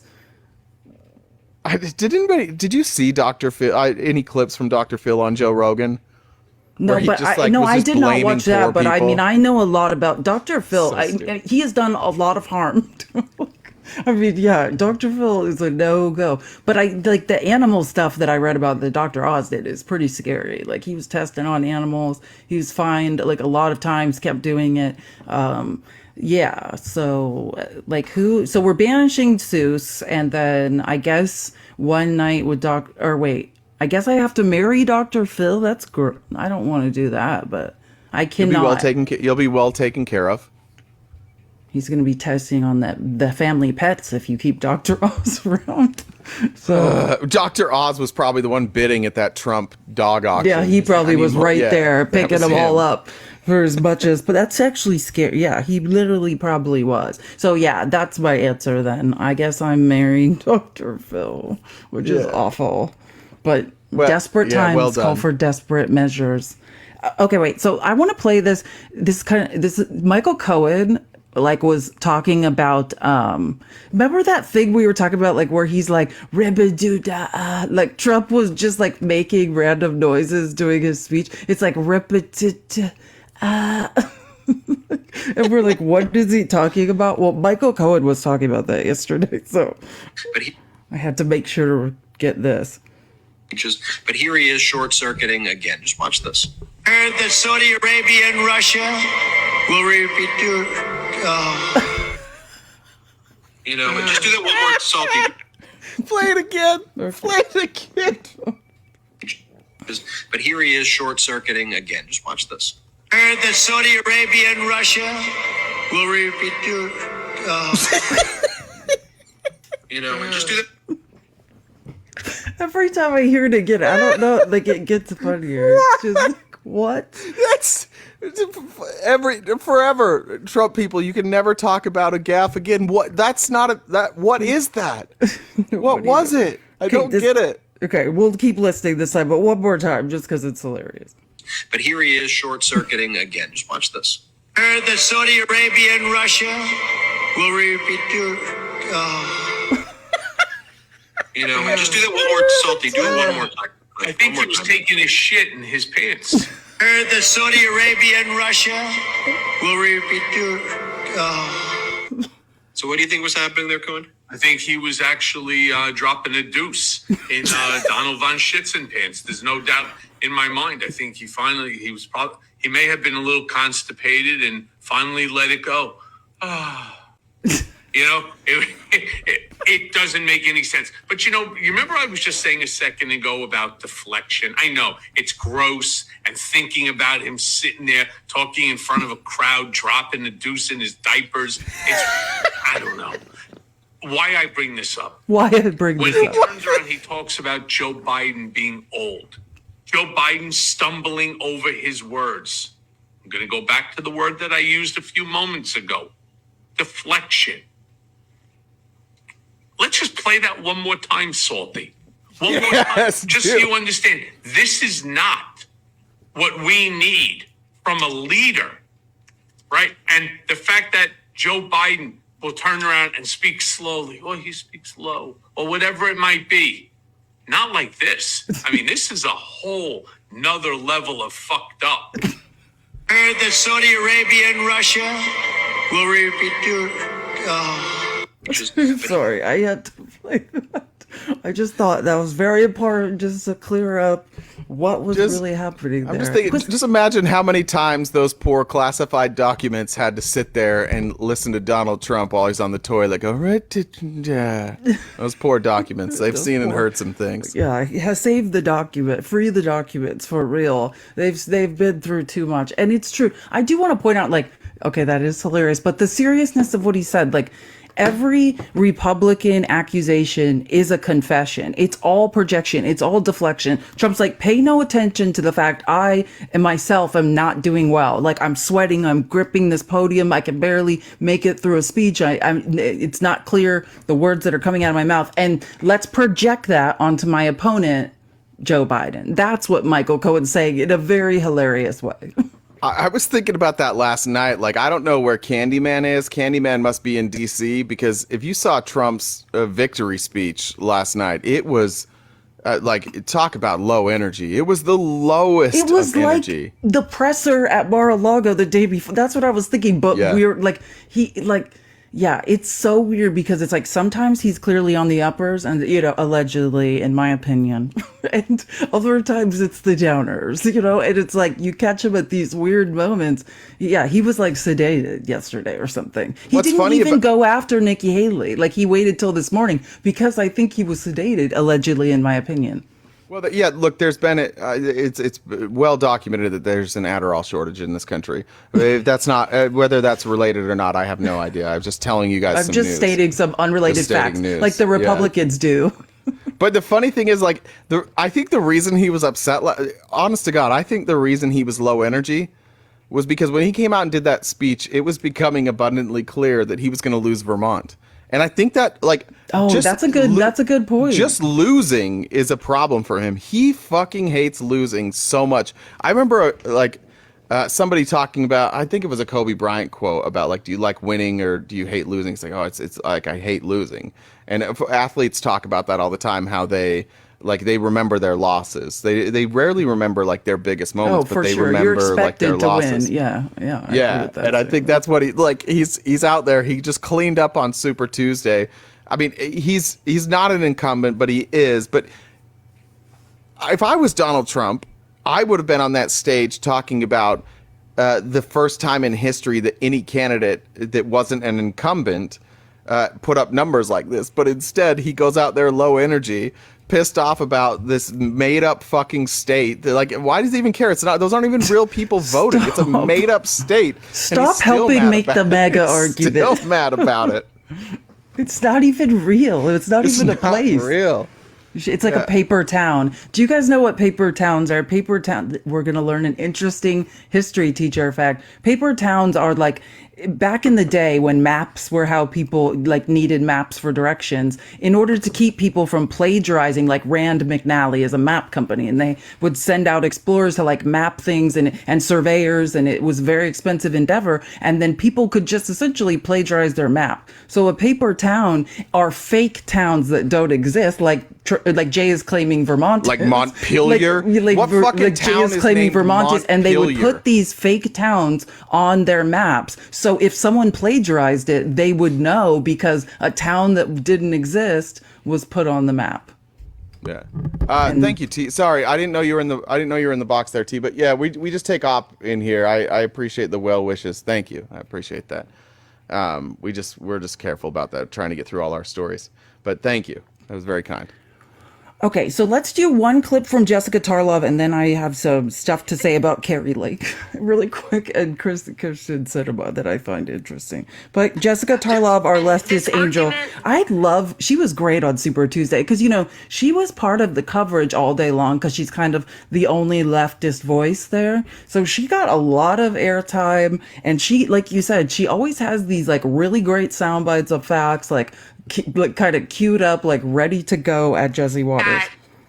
And this argument that Democrats are relying on the courts to win is so bizarre to me, considering what happened in 2020. And I hate to I don't really hate to rehash this. I love to rehash this. Donald Trump called for recounts everywhere. He got his recounts. Then he continued to lose. He had over six. So did Raskin. Stop it. They are not comparable. There were over So did a lot of Democrats. You're telling me that That's what Janine. Donald Trump and Rudy Giuliani and Yeah, no shit. Janine's just screaming. Like just in the background during like the only time Jessica gets like 30 seconds, everyone else gets 5 minutes, and Janine's just mumbling and screaming in the background. Box wine is a hell of a drug. There were over So did a lot of Democrats. You're telling telling me that what Donald Trump and Rudy Giuliani and Sidney Powell and everyone else is in trouble. It's not about hating them. We shan't relitigate at the moment. Disenfranchising voters. We shan't litigate which Donald Trump was No, but I happy want to to say one thing. Make it quick. The court just said that Congress has the power to do Is this. Jamie Raskin not in Congress? But wait a minute. We Exactly. Is J.B. Raskin not in? But they meant the Republican Congress. They meant the Republican Congress has the power. Janine's past even trying to make a point now. She just is like, I'll loudly mumble into my microphone so that people can't hear Jessica. That's her plan. Key to a good Janine Pirro impression is something heavy like peanut butter or Nutella. Like get a good amount in your mouth and then speak, and that's the key to a good Judge Janine impression. Or just drink a gallon of box wine before you start speaking. That's another option. No enunciation necessary. Just never enunciate a word again, ever again. Here's something that I want to mention. This is my Carrie Lake thing. I just think it's very interesting. And I'm not going to play it because it's so boring and pointless. Kirsten Sinema did release like kind of a video of like, here's her like farewell. But so we're not listening to a 3-minute video because no one cares. But here's some things I thought were interesting. Number one is Carrie Lake. Listen to the tweet. Like, so when this all came out that Kirsten Sinema is not going to run again. So this is good for Carrie, right? It clears the way. And I don't know if you guys know this, but Carrie Lake, one of the things I don't think we mentioned yesterday was I was going to do this whole thing about Carrie Lake's a rhino now. Carrie Lake, the MAGA person who said she wouldn't accept like corporate money, all this stuff, is now doing fundraisers with the 3 Johns, with like John Cornyn, John Barrasso, like so I hope you're hearing this, MAGA. Your little darling Carrie Lake has gone establishment. Like I don't know. I mean, whoever she was before, she's realized that doesn't work. And that kind of goes to my point. She is now accepting endorsements and going and fundraising alongside the Senate, like establishment Republicans. And then this is the tweet she put out. Like, it's very clear that Carrie Lake is angling for Kirsten Sinema's endorsement. But if she was really MAGA and she was anti-establishment, why would she want the most middle of the road endorsement of all time? She thinks she could win back the McCain Republicans. You might want to talk to Meghan McCain about that. Yeah. I think you might want to talk to Meghan McCain about whether or not she's going to allow her dad's voters in Arizona to come anywhere near you. But this is what she said. I covered now she's going, if you guys don't know, Carrie Lake, the reason we're stuck with her in Arizona is we all grew up for like 35 years. She was like an anchor, a news anchor here on Fox. So anyways, I covered Kirsten Sinema for years when I worked in the news. I also found her to be a likable person. Nobody has trashed Kirsten Sinema more than Carrie Lake has. Like, you said she was a swamp creature. What news was she covering of Kirsten Sinema? What news? Well, Kirsten Sinema has been a senator for like over 20 years. And so she's saying when I was a news anchor, I covered basically just the comings and goings, I assume, of Kirsten Sinema. Did anybody watch Carrie Lake? Carrie Lake wasn't covering like statewide politics. She was a regular local news anchor. She guys. wasn't breaking down like this is a lie. Arizona Senate. Yeah, and during this time also, Carrie Lake was voting for Obama. Let's remind people of that. Like, Carrie Lake also used to be a Democrat. Okay, so she's saying she covered Kirsten Sinema for years. And when I've also found her to be a likable person. Carrie Lake has been trashing Kirsten Sinema, saying she's a swamp creature that needs to be drained. I thought Carrie Lake was going to drain the swamp. What? Like, this is an interesting pivot we're seeing. What I admired the most was her fearlessness in the face of repeated attacks from the radicals who have taken over the DNC. These people threatened her, chased her into bathrooms, and made her life... Are you talking about Margarine? That's what Margarine did to Bobo. Yeah, wait, you're describing what Margarine did to Bobo. Sinema sat on some of the most powerful seats in the DNC loved Sinema. They do. She had a ton of power in the Democratic Senate. Did I do it? Well, yeah, Carrie Lake wants her endorsed. So these people threatened her, chased her into bathrooms, and made her life a living hell. But Sinema was unflappable. I have so much respect for that kind of courage. Your girl Carrie Lake has sold out to the establishment. She's accepting money and fundraising from the Three Johns, the most establishment of all the rhinos. And now she's begging Kyrsten Sinema to endorse her in Arizona. Yeah, I love that. She admires her courage in after being threatened by MAGA. Cool. And I also, so I want to, and one more thing. So this is actually 6-6 on the outline. I just wanted to bring this up because I think it's relevant to this. So Chris Murphy, who is the senator from Connecticut, Democratic senator from Connecticut, he negotiated the bipartisan border bill with James Lankford and Kyrsten Sinema. She was his second on the negotiations. And so I think this is what he said last night in this thread that was kind of moving. There's a lot of strong feelings about Senator Sinema, meaning last night on Twitter, Sinema was being dragged all day on Twitter, like just, for a lot of things she's done and voted for that have not been very helpful to people. For Senator Sinema on this platform. And I'm not going to change anyone's mind, but because she rarely talks to the press, few people know what she does behind the scenes. So remember what Carrie Lake was saying was happening. Now, this is one of the most powerful Democratic senators telling you what's going on with Sinema behind the scenes. One, and he says, I didn't get anyone's permission to tell this story, but I'm doing it anyways. Two, Kyrsten and I were two of the four negotiators on the 2022 gun bill.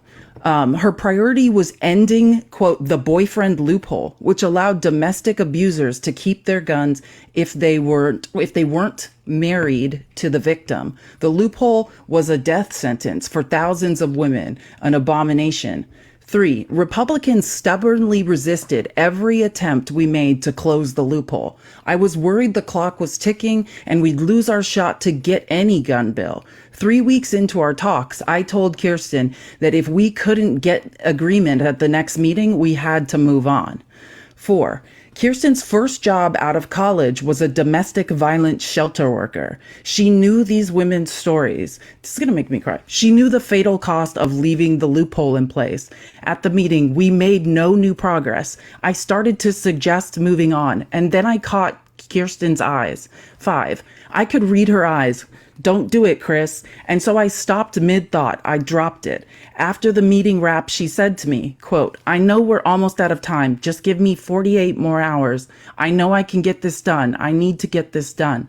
6, and she did it. Quietly, she worked out a new compromise. She and I got domestic violence advocates on board, and then she just refused to take no for an answer from our Republican partners. Implausibly, the final bill included a provision closing almost all of the loopholes. 7, Kyrsten is way more conservative than me. We disagree on lots. You can think what you want of her, but this story isn't an outlier. Time after time, big, important, progressive things have happened because behind the scenes, Kyrsten wills them to happen. That's the truth. It's interesting, right? Because and people had some thoughts about what he said. There are a lot of Democrats saying, well, she supported corporations. This is what she's done. And he said, that's fine. That's fine. But this is my story to tell. This is Chris Murphy, the Democratic senator from Connecticut. This is a thread he posted yesterday just after she announced her retirement. So I just think it's nice that he's kind of said, this is my experience with her. And again, Kyrsten just most recently, this was about the 2022 gun bill, but most recently, she did negotiate the bipartisan border bill with Chris Murphy. Yeah. And look, it's our job, everybody, not you and I, but it's our job on the left to try and shift that Overton window left, right? But we talked about this yesterday. Sinema did a great job representing Arizona. She did. Except for the line. I want her to be more. Yeah, we both wanted her to be more progressive, just for our own personal opinions. But she did represent Arizona in the most middle of the road way she possibly could, and The thing that I will say about Sinema is that the people who worked with her closely all have nothing but good things to say about working with her. And I think sometimes we do forget that, like, it's on our end, like the grassroots level, the ideologies, the policies we want. Like, it's our job to talk about that. But ultimately, we still are hiring people to go represent us in Congress and get things done. And so you can point to what did she vote no on? Like the minimum wage. And what was the other big one that she voted no on? Was it the filibustering stuff? Like, she would not help. I can't remember, but yeah, there's many. Yeah, I think she the Voting Rights Act as well. She had some. Yes, it's voting. Yes, like. it's voting yeah. Right. That's what it was. It's voting rights. Yeah. But again, like, as a legislator, she was effective. She did represent Arizona well based on the demographics of Arizona. So I think I appreciate stuff like this. And Chris Murphy was careful saying, like, look, I'd like her to be more progressive. There's things that we definitely disagree on. In Mitt Romney's book, he talks about Sinema as well. And he talks a little bit differently just about, like, the blatant sexism that Republicans threw on her and things that Republicans said to him about her. I remember at one point somebody, like, I don't remember who it was, somebody mentioned to Romney that she was pretty or something, and Romney's like, something about, like, she had a real pretty face or pretty eyes or something, and the Republican's like, oh, I've never made it to her face. It's in his book. Like, welcome to the Republican Party. Yeah. So there is some respect there. At the very least, I would rather give me a million Kirsten Sinemas and no Ted Cruz's. Like, I don't need people in Congress that are just there to stonewall and block everything. Even people like Bernie Sanders are willing to work across the aisle and get things done. So I think she deserves at least appreciation and respect for working across the aisle. And this is big. This was a big deal. Like, this was not going to happen without Kirsten Sinema. I think that was cool of Chris Murphy to share that. I know, and I just wanted to give both sides of it. So yeah, I feel good about that now. Here, let's go. This is some more stuff about exit polling. That's really important. Real quick before we play that, Paul sent a donation and a message for the RTP's Bun Fund. Thank you, Paul. Oh, that's nice. North Carolina and Virginia. In Virginia, do you think Biden legitimately won the 2020 election? Now, here we see more of an even split of those participating in the Republican primary. 45% say yes. 2%, Aaron, say no, he is not. Both North Carolina and Virginia. In Virginia, do you think Biden... Oh, sorry. I don't know why I recorded that twice. I just thought, okay, so that's an interesting poll. And then I found it. Okay. And then this is the same clip. This is a couple of minutes later. Just more stuff on this is really important exit polling stuff. Whether or not they think Donald Trump is mentally fit to serve effectively. Among Haley voters in battleground North Carolina, 2/3 of them say Trump is not mentally fit to serve. Feelings if Donald Trump wins the nomination. Obviously, you might suspect this will be a largely dissatisfied group. 73% of Haley voters in North Carolina say they will be downright dissatisfied if indeed Donald Trump wins the nomination. And what about, will you vote Republican in November, regardless of who that nominee is? Haley voters, and this is the warning sign for Donald Trump, 81% of them say no. They are not an automatic vote for the Republican nominee. We know they're out there voting against Donald Trump. Donald Trump and his team are going to have to bring some of these people back into the fold, Jane. So that's what Nikki Haley, when she this morning was saying, hey, like, my voters as it stands now aren't going to vote for you. You've got to get them back. Like 81% in North Carolina are saying, I'm not voting for this guy. Like, and for him to say, like, yesterday in his speech, he said, we don't want him. We don't need him. Well, and it's a tricky game for Trump to play, because if Trump wants to start reaching out to Haley voters, if he wants to address the concerns that Haley voters might care a lot more about, he's going to have a problem because most of the money he's taking in are for people who are fighting against those very concerns. Like the very stuff that most Republicans or independent voters who aren't voting for Trump are concerned about are things that are in Project 2025. They're the Christian nationalist movement, and the Christian nationalists are the ones that are funding Donald Trump right now. So he has a real problem there. Like he's desperate for money. He obviously has to pay attorney bills. He's about to be broke. Now we find out, does Donald Trump choose what's best for the country, what's best for the party, what's best for his chances to win the presidency, or does he choose money? And I'm going to bet that he chooses money. And maybe last minute he will make some sort of half-assed attempt to bring these people into the fold. If you watch, like, Trump will send out like coded messages during his speeches to people that he can't like directly address. Like last night he was talking about trade, and he's like, "Oh, I did a great job with China. Like we had a great relationship with China. It ended with the I call it the China virus." And there's some stuff there. Like he'll just throw out these crumbs to the QAnons. Like there's some stuff there. And he knows who he's talking to. But that's how he's gonna have to he's gonna have to figure out a way to message to Haley voters, but do it like on the down low, like he does with this other stuff. And I don't know that that's going to be enough for these Haley voters. I think they want a direct promise. I think they want him to directly discuss the fact that women are under attack. And I don't know if he is capable of doing that and still keeping those donors in his pockets. I don't know how he manages that. Yeah, you've made a great segue. So this is listen to this voter who's kind of gonna, in a very aggressive way, say something similar to what you're saying. And just, again, this is 41, because I kind of skipped around to play both exit poll videos. So this is 41. Donald Trump should not be leading the Republican Party.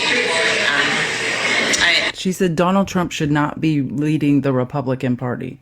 I mean, I can't say it enough. I think that his morals are completely misplaced. She said his morals are completely displaced. And someone who is paying off porn stars while his wife is at home pregnant. She said someone who's paying off porn stars while his wife is at home pregnant. Someone who has been found guilty of sexual assault should not be leading our country. And it goes to exactly what you said. Like, this is what women are saying. Like, by and large, overwhelmingly college-educated women in the Republican Party are like, am I crazy here? Or is everyone else crazy? Yeah, sometimes you wonder, am I the crazy one? But I just want to, prior to Donald Trump existing, had somebody told you that, hey, during a presidential campaign, like in the final year of the presidential campaign, in an election year, one of the two leading candidates will have a jury that finds him liable for sexually abusing a woman. You would be like, oh, so his campaign just ended then? Yeah. Is he in jail? Yeah, so he went to jail then, and then a campaign ended, and he was he was an embarrassment to the Republican Party, and they had to scramble to find somebody else because they would never put up somebody who was found by a jury to have sexually abused somebody. And everybody would be like, yeah, that's exactly what would happen. But then it did happen, and Republicans are like, well, we do love Jesus, so they're we'll like, just keep Trump around. She one time wrote an article about some of her sexual proclivities. So I guess that negates consent. So it's her fault. Is where we're at. One of the arguments yesterday, because we were talking about consent when Donald Trump was, again, go read his quote. The grab him by the pee gets the most attention in that quote. But if you go back and you read the whole quote, first he says, there was this married woman, and she kind of shut me down, but I moved on her like a bitch. And then he's like, so he's first talking about a married woman who shut him down, and then he starts saying but that's the thing when you're famous, I see an attractive woman, and he said it's like a magnet. I can't help it. I just start kissing them. That's what he's bragging about first. So before the grab him by the pee, which is exactly what he did to E. Jean Carroll, He's bragging about going up and kissing women without consent. And I asked the guy, I was like, you don't, like, that's not consent. He's like, it's consent because he's famous. Like, they get tied up in knots trying to defend this. And I was like, well, what about you? No, he's like, what, your first kiss with your wife, did you ask for permission? I was like, yeah, I don't think so. But my first kiss with my wife wasn't, I saw her as a stranger and walked up to her and just started kissing her. That's not what happened. He's like, that's how I met my wife. I'm like, no, you're full of shit. Tell me the story. So then he told me the story. He's like, yeah, I was at a bar and I walked up to her and I was like, I want to buy your friend a drink. And she's like, why? And he's like, because I don't want her to be around when I kiss you. It's like, yeah, that was consent. If she kissed you after that, that was consent. Like, you get the difference between this, right? Nobody's saying you can't meet somebody and kiss them within the first 30 seconds. You still have to get consent. But here is a man bragging about sexually assaulting women. He's bragging about it. He's saying, this is what I do. And not one woman, not one time. This is what I do. And I can't help it. It's like a magnet. I have no ability to stop this from happening. We have to remember that's the part of the quote that, like, grab him by the pee, like, that gets the attention. But earlier in that quote, he admits to repeated acts of sexually assaulting women and says, I'm incapable of stopping. Like, I have no self-control. It's a confession. Yeah. I mean, it was like the scariest confession of all time. And it's important to just say, as a woman, that I can fantasize about anything I want to, right? But that doesn't mean, because I fantasize about anything, that anyone is allowed to carry out that fantasy without my consent. It is an issue, and is always an issue, of consent. And this is okay. So let's. I didn't have any. My knee jerk reaction is always to make a joke. So I'm just like in my head, it's like, no words, Jay. Just be quiet. Let this one sit for a second. That's what that was. That's what that awkward silence was. Me making sure not to make a joke in a serious moment, which I just fucked up. But I just want you to know that I listened. No, it was good. That was good. You did good. And this is a good segue and I think this is the clip. Yes, perfect segue. So you're talking about the Access Hollywood stuff and what Trump was saying. Now, here again is the lieutenant governor of North Carolina, who now is the official Republican candidate for governor in North Carolina, making his defense of Bill Cosby and Harvey Weinstein. Yeah, good. Yeah, makes perfect segue here. This man, his name is Mark Robinson. Let's never forget, ladies, who this man is. Honestly believe, Chris, that is what the left is doing with the Harvey Weinstein, the Bill Cosbys, the Matt Lauers. They have picked out an elite group of people that have committed these so-called sexual crimes or whatever kind of crimes they've committed or offenses. And they have thrown them. So-called. Did you hear him call them an elite group of people? Harvey Weinstein, Bill Cosby, Matt Lauer. Elite group of people that have committed so-called. Yeah, they have, besides being rich, they have another thing in common, and it's sexually assaulting women. Like, that's the other part of the... I don't remember. What was Matt Lauer accused of sexual harassment or I sexual can't remember. I don't remember. I actually don't remember. I'll have to look it up. Yeah, I don't remember exactly what he was accused of. But, like, I mean, that happened during, like, the Me Too time. Like, I think, yeah. The Bill Cosbys, the Matt Lauers, they have picked out an elite group of people that have committed these so-called sexual crimes, eating their own, to breed a spirit of fear in people, so people will be afraid to stand up and speak up and get involved. Because what do you mean eating their own? What does he mean by that? Everybody's got something in their past. Everybody's sins come short of Stop. glory. Hold on. Wait, stop. He said everybody's got something in their past. You know, everybody's a Harvey Weinstein. True. Everybody has something in their past. Most people don't have sexual assault in their past. Like, most. The overwhelming majority of people don't have that in their past.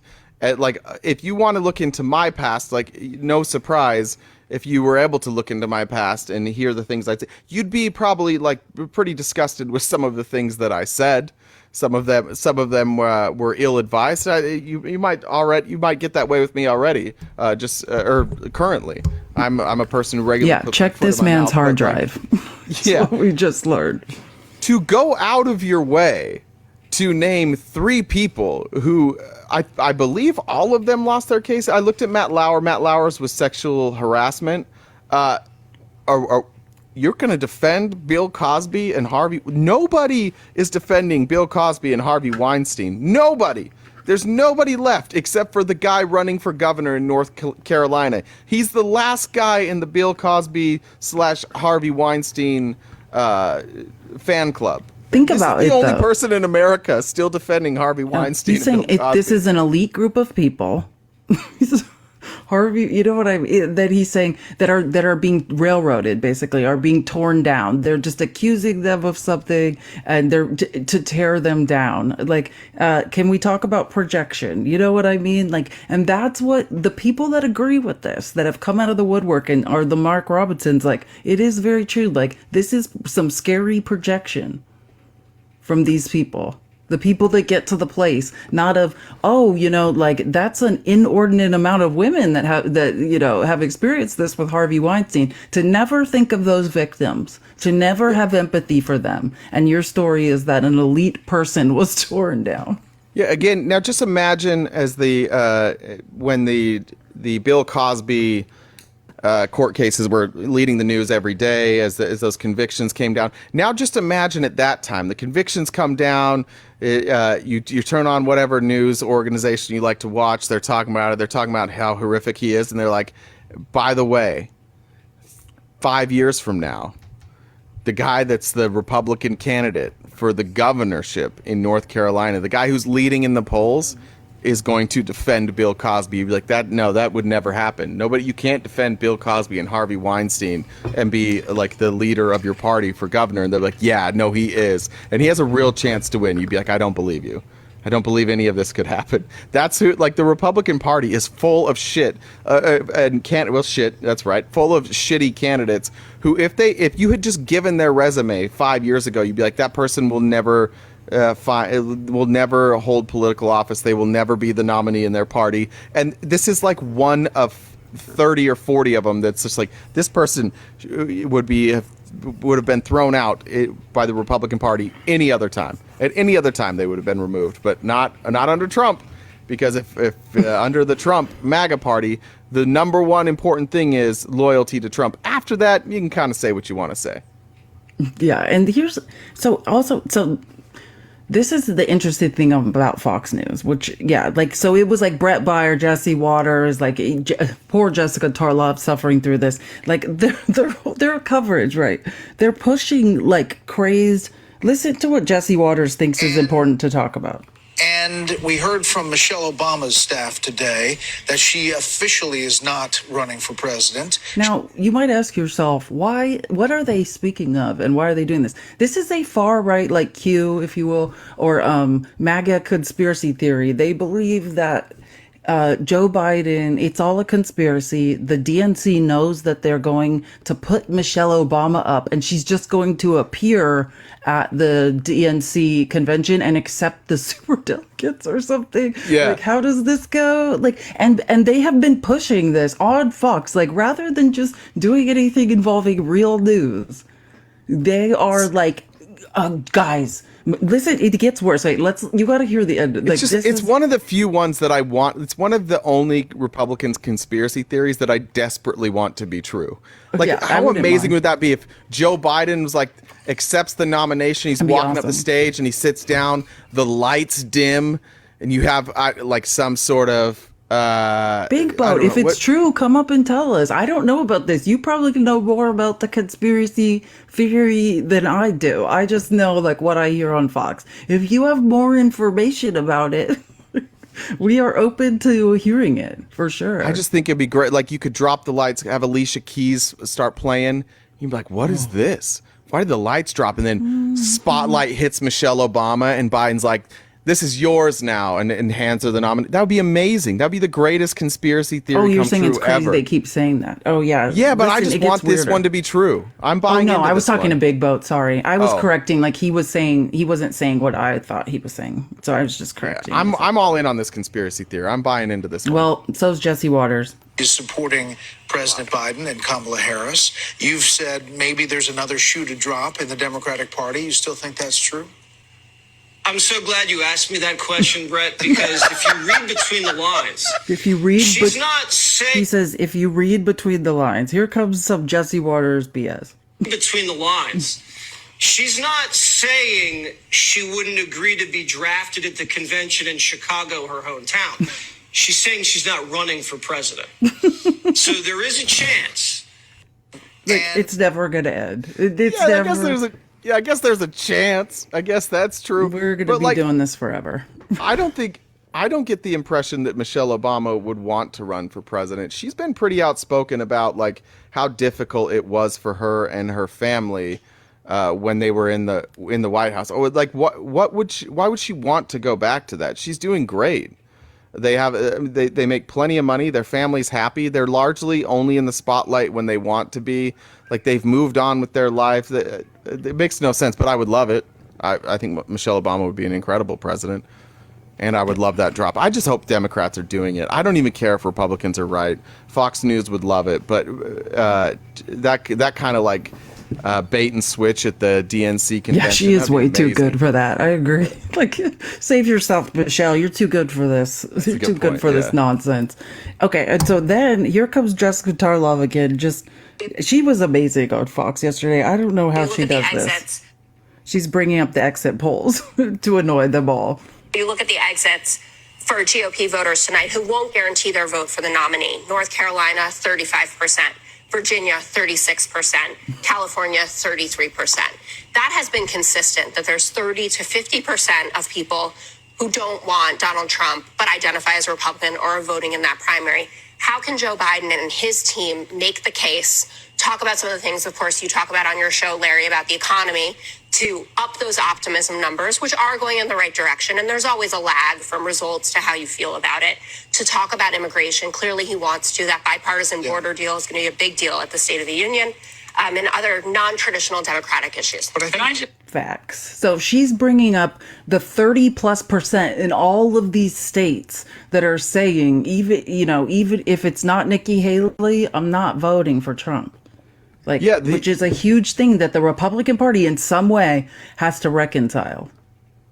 Yeah, and maybe that's why he was down last night. Maybe he saw exit polling, but I doubt it. I don't think Donald Trump goes that far. I think it was all about Vermont. By the way, if you're here and you are big block or any of the ilk, big block ilk, people like him, we would love to discuss the going forward, the plans for Donald Trump, why you are still supporting this guy, this really swell, terrific guy that we unfairly criticize every day because we live in our mom's basement. We'd love to hear about that. And Julie would like to say F. Mary Banish, Rudy Colludi, Steve Bannon.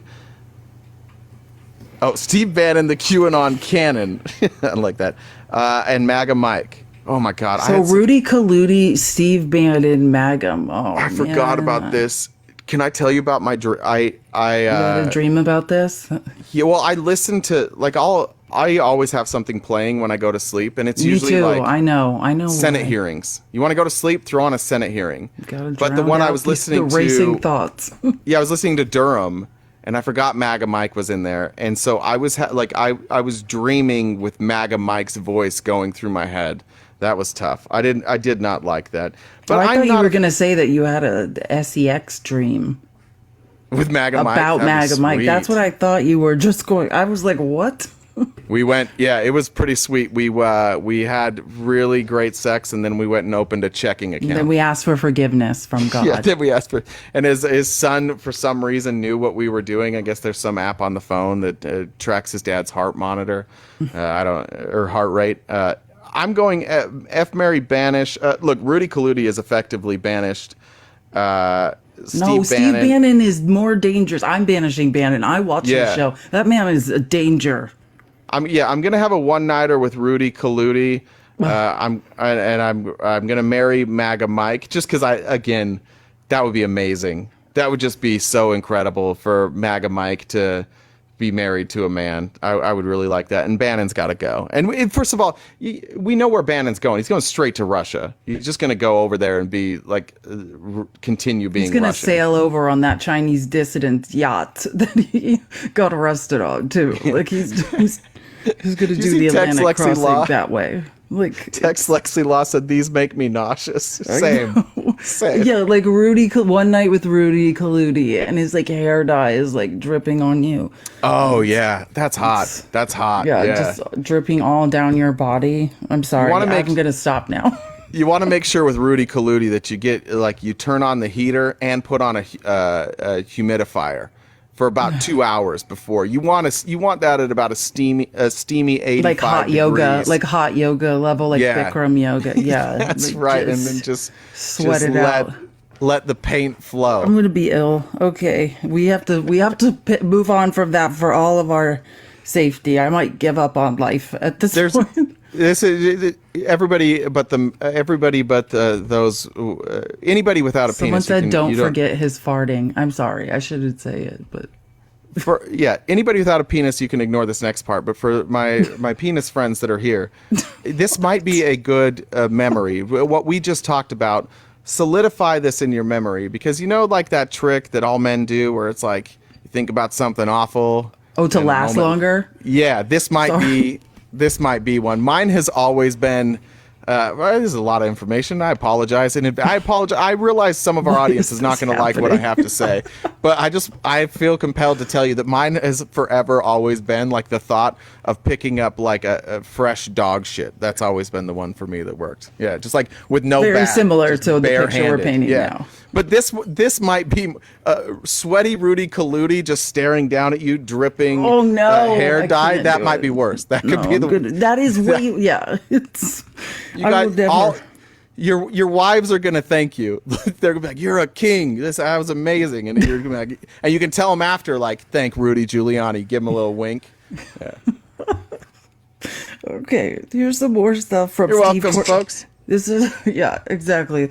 Guys, tap the screen. Tap Jay's face in anger while we play this clip about the exit polls, more stuff, information about exit polls, and then tap his face, and then we're going to move on to Trump's speech. We are starting to, it's picking up, and if you're looking for any outcome suspense in the Republican side tonight, it is in Vermont. Right now, Haley has just taken the lead in the statewide tally. She leads Trump by 3 votes. Certainly sounds like Vermont exists, Jay. Wide right now, and and that is we're more than a quarter of the vote is in. You see, it's about less than 20,000 votes. That's more than a quarter of the vote. But we were talking about how Haley was going to need to start getting a pad in the Burlington area here, and starting to get. This is Colchester. This is a pretty good size by Vermont standards town, just outside Burlington. And you see Haley winning it by 12 points. You go to Essex next. I'm just kidding. This was just proof that Vermont exists. That's what that is. No, I'm not going to trust the fucking fake news media. Jay doesn't believe Vermont's a place if you're just joining us. So prove to me that Vermont is real. Somebody prove to me that Vermont is real. That will be your next debate. Will in the Discord did not get enough love for this comment. During that last disaster of a discussion we had, he said, Jay thinks about Mitt when he needs to finish, though. And I thought that's probably incredible true. burn. Yeah, well that's done. actually probably a true statement. Yeah. Okay, now I cannot get off the Rudy Oh, we have thing. pictures of the moon landing, too. I don't like. I'm not buying it. Well, I'm going to go. I've been skiing in Vermont. What do you say to that? Bullshit! I don't believe you've been skiing. The first part I'm an of that, avid skier. Okay, well, I went to the reason I chose to go to university in Idaho is because of my skiing. You haven't worn a shirt with sleeves since I met you. I don't believe that you go out in the cold. Okay, well, I don't know what to tell you. I love to ski. If I have the proper attire on, I love the cold. All right. Well, I still don't believe Vermont exists, but if somebody can prove it to me, fine. Okay. Now let's move on to Trump's very depressed, like we said, speech. How would you describe him? I said sedated. This was a strange speech. This was supposed to be a victory speech, but it was a lot of whining.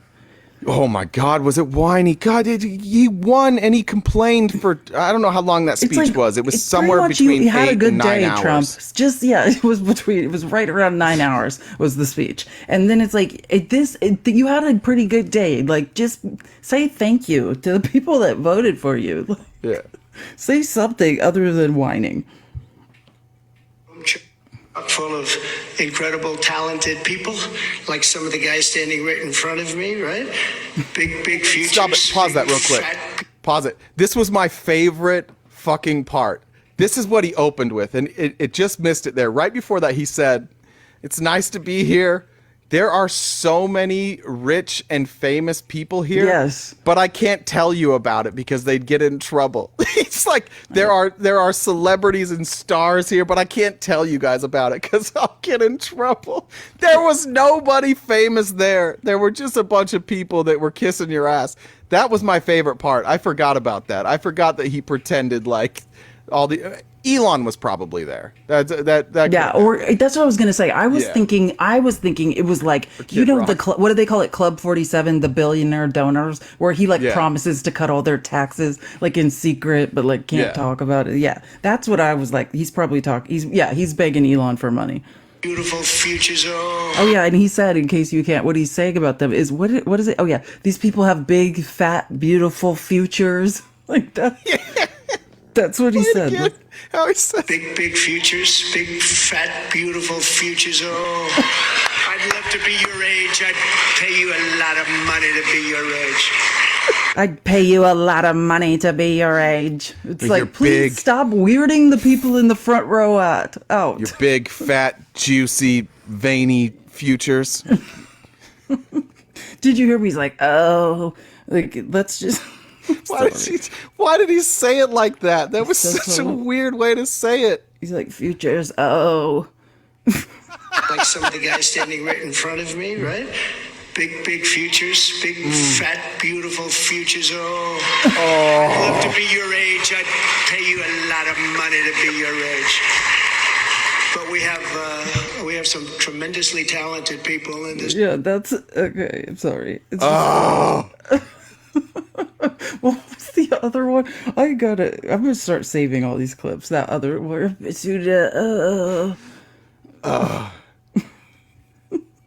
Can't stop thinking about your girthy crime, and it's violent. future. Where they'll stay. New category of crime, violent. That's not new. Yeah, we never heard of it before. No. I don't know if you guys have heard of this. Sometimes criminals are violent. This is brand new. Joe Biden brought this to us. New category of crime, and it's violent, where they'll stand in the middle of a street and have fistfights with police officers, and if they did that in their countries from where they came, they'd be killed instantly. Did you hear? Hold on, real quick. Can you pause that? Yeah. Yeah. First of all, the fistfights aren't in the middle of the street. They were on a sidewalk. Second of all, like you used to be able to go into a town and be like, sheriff, me, you, duel, and you would stand in the street and shoot each other. Like this is better. We're in a better situation now than then. But like a violent crime against police officers, not new. Go watch any Western. Like, you looked at my woman. I thought it was your cow. Either way, duel. And then that's how they ended. And then the town would all sit there and watch and be like, I wonder who's going to be faster. Ah, shit, there goes our sheriff. Trump invented violent crime right now. You just don't want to admit it. Yeah. This town ain't big enough for the both of us. New category of crime, and it's violent, where they'll stand in the middle of a street and have fistfights with police officers, and if they did that in their countries from where they came, they'd be killed instantly. They wouldn't do that. So the world is laughing at us. The world is taking advantage of us. Someone the world's laughing at. Somebody. Also, instantly seems like a little quick for these countries where these people are coming from. Do they think that nobody fought in those countries? When they're fleeing the persecution, right? When they're fleeing these administrations or these fascist governments, they think it was just like there was no violence, nobody was fighting. What is he talking about? He's talking about one video of some migrants that got in a fight with the police, which I don't really know the details of that. Yeah, I was like I'm not even sure if it turned out they were like in the end that they were migrants. Like, or are you talking about the one on? No, the one with on Hannity. Most of them were not the one on Hannity. This is the one where there were two police officers. I think that one was debunked. Yeah, the one on Hannity was the guy not only wasn't an immigrant, also didn't commit a crime. And the reason he was fighting is because he was just walking down the street and a bunch of people jumped on him. And he's like, what the fuck? Yeah. And Hannity's like, get him, boys! That's what I thought he was talking about. I was like, well, that's not what happened. Hannity's literally like, don't cut, keep filming. This is wonderful. I know, let's keep watching them jump this person. Like, it's so awful. Yeah, Trump's just setting it up so he can complain a little, you know what I mean? Because that's what this speech is really about, is Trump airing his grievances. Real quick, just that's a good.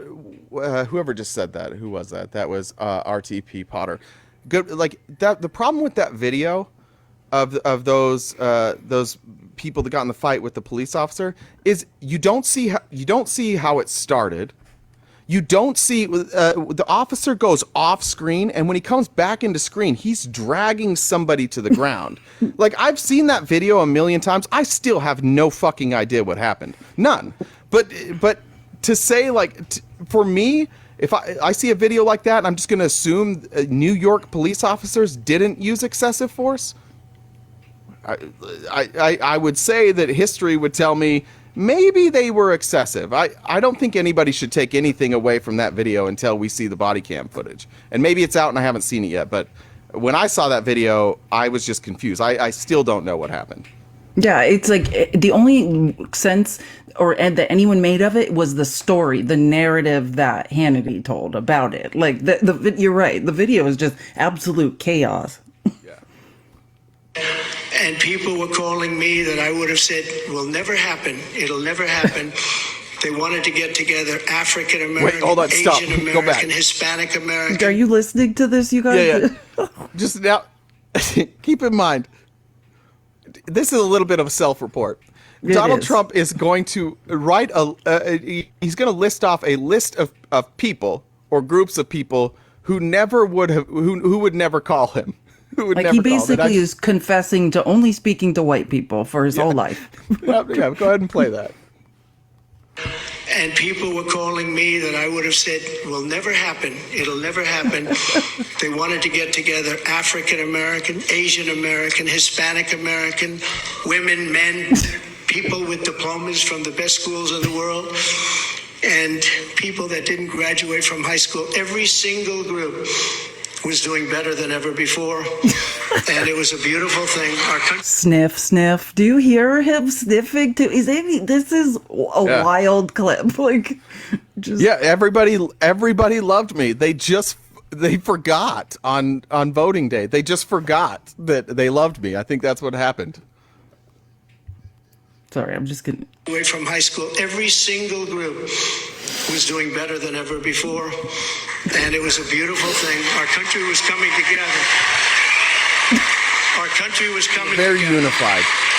Yeah. And now we have a very divided country. We have a country. And now everything went to shit because Joe Biden's the president. Yeah, and again, let's keep it like we're divided. We're divided because Joe Biden can't complete sentences. Like, you guys, he can't complete sentences. He has no idea what he's doing.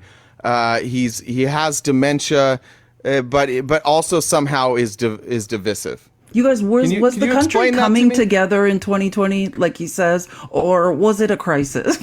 Yeah, or were millions of people in this country dying? Like, what was going on in 2020? Well, remember there was that, I don't remember the full name, but it was some sort of Unite rally in Virginia. I remember him talking about us being united then, or at least some people being united. I can't remember exactly who needed to be united, but I know that particularly they were afraid of being replaced by Jews. I don't remember all the details, but I remember them chanting something. I remember 2020 differently, the way it was just described to. Yeah, I guess. Maybe we were wrong, though. Maybe everybody was unified. Maybe it was just us that didn't know we were unified as a country. Everybody just loved Donald Trump so much. He wasn't a divisive figure. He wasn't attacking the press. He wasn't being impeached twice. Yeah, no, he was doing great. Everybody was coming together until they forgot to vote for him. That's what happened. Until they forgot. Until the election. Was his name Donald Trump? God, I thought his name was Joe Biden. God, I voted for the wrong fucking person. It's like, what are you doing? Like, you disappeared on the screen, so it was like completely black, but then you were like yelling. It was, it was funny. This has been a day that we've been waiting for. I want to thank my family for being here. It's a great family. His family. Name them. It's important to notice that Melania was not there. I know. I'm sure of that. There's an interesting thing, by the way. Twitter has Twitter users have noticed this. There's a new thing where Donald's granddaughter keeps running up to him, like they're showing like it's Laura's which granddaughter, or like it's whose Laura's child? granddaughter. Oh, okay.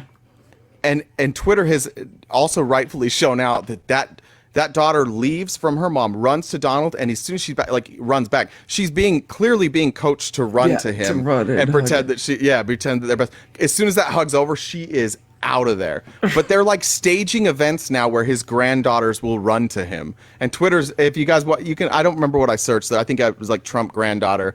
But there's a whole bunch of videos showing how it's back and forth. It's been beautiful. Jason's here. Hi, Jason. If you want to come up and talk to us, we were looking for someone to convince us to vote for Trump or RFK or anything else you want to talk about. Where's his wife, Mercedes? Good question. Good question. Mercedes. I have a great family.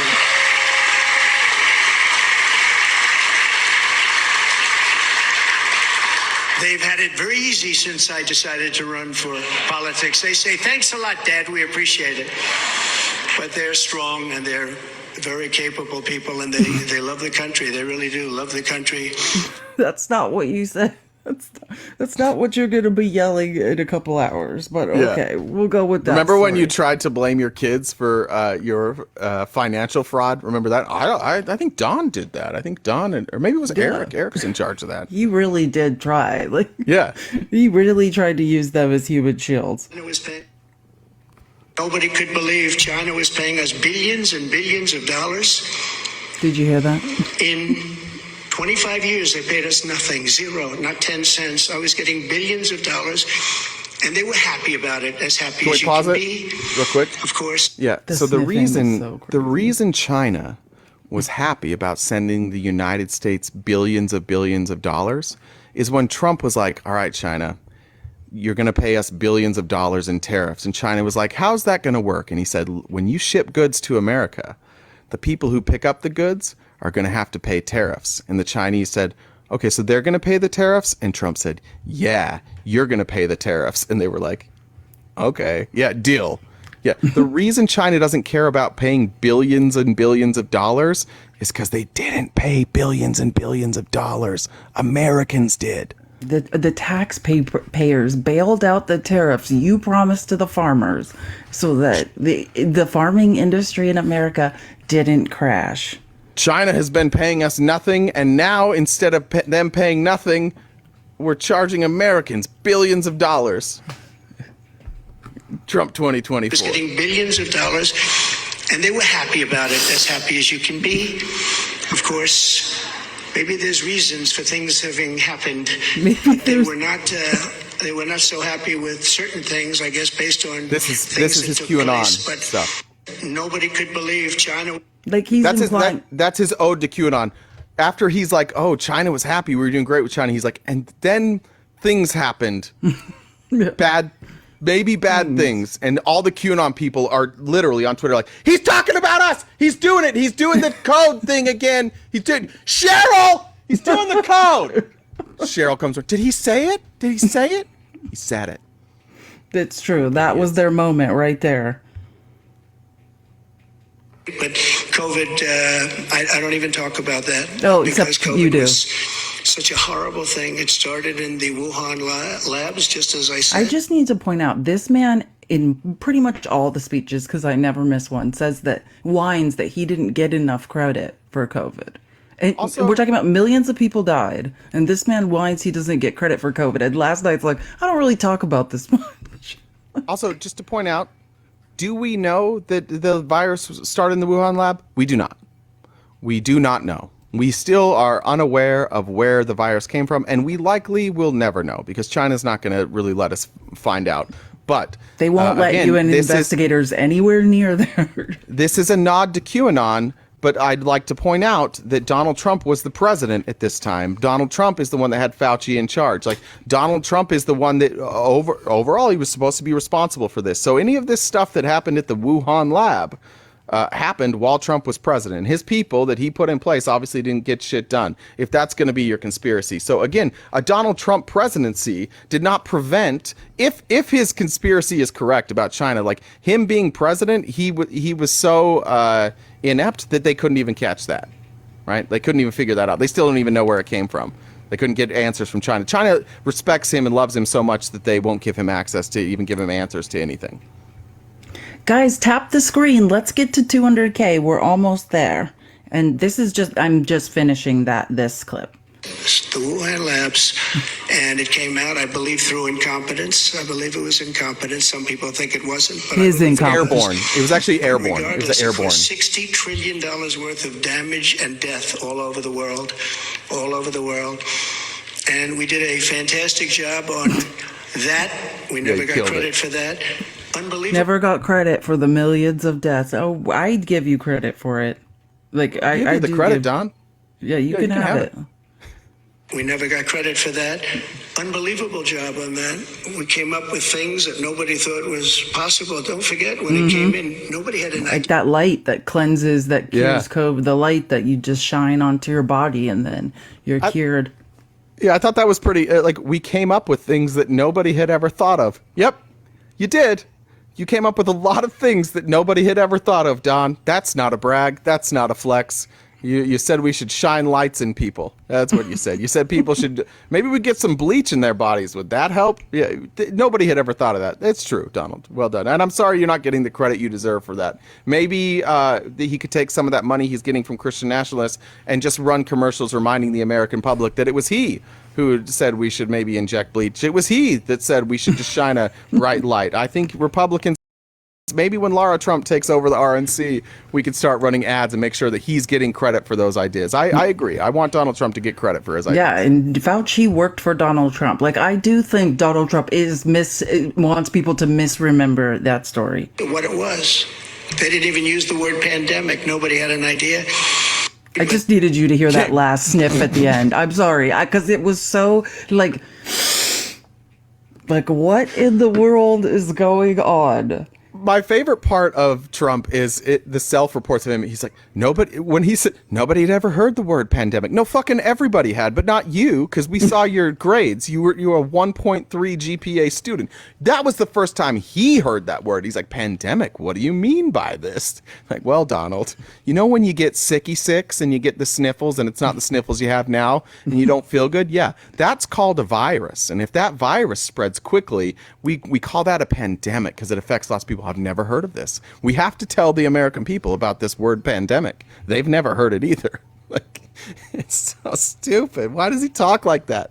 Why does he say things like nobody had ever heard of a pandemic? Why would you say that? Wait till you hear what he says next. Like, I mean, you just, every time Trump, you think, where's he going with this? It just gets weirder. Guys, keep tapping the screen. We're almost at 200K.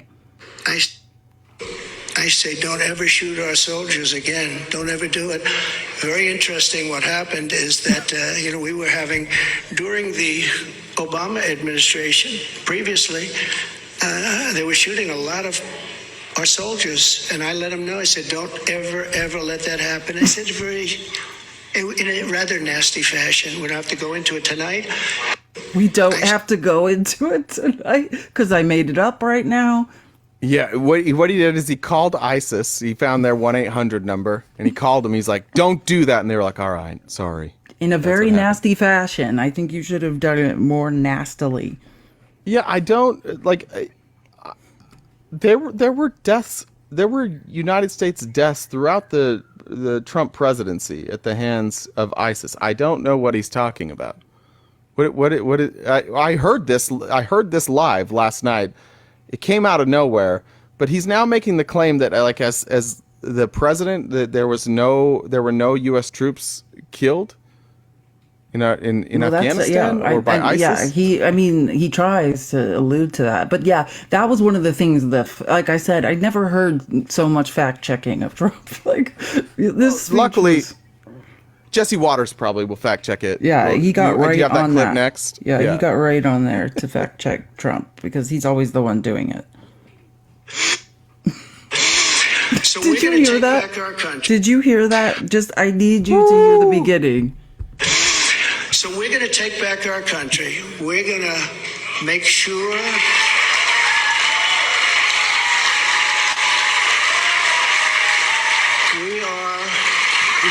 we are going to do it right. We're going to have the greatest economy ever in the history of our country. We're going to top what we did. What the fuck are they clapping at? We're going to take back our country. From who? I thought they were clapping because he was breathing. Like, oh, yeah. Like, what are you talking about? You guys got to watch more Trump speeches, especially Trump people. I don't want to hear you guys talking about other people being stupid anymore until you start watching these Trump speeches. And what I want to do is I would love to talk with any Trump person and walk through these and just tell me, like, what is he saying here? What like through his whole speech? I don't think you could tell me what he's saying. We shouldn't have to guess what the president is saying. It shouldn't be like that. We shouldn't have to guess and decipher and decode what he's saying when he says nothing. That's the beautiful thing about QAnon is like the dumber you are speaking to QAnon, the better. And it's sad because like I know because I haven't missed a Trump speech in like years and years and years, and it's like I know other reporters, it's like you start speaking the language because like he is not making sense. And when people hear these speeches who don't regularly listen to them, you have no idea. But I'm like, oh yeah, I know what he's trying to say because when you start speaking this weird language, and you're like, how did it come to this for me? I need to change my life. Look at your life. How did I come to speak this language? We're going to close our borders. We're going to have to deport a lot of people, a lot of bad people, because our countries can't live like this. Our cities. Look how excited they get when he says we're going to deport people. Look at how excited the crowd gets. Like, this is the happiest they were all night. Deporting people? We're doing the concentration camp thing? Hell yeah. They love that.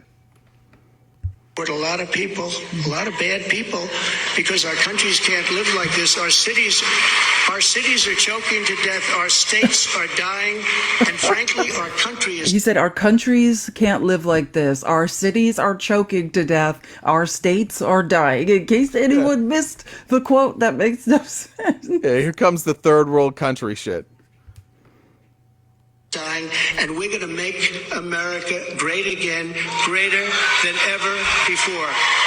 Thank you very much. It's been a big night. Thank you very much. Thank you.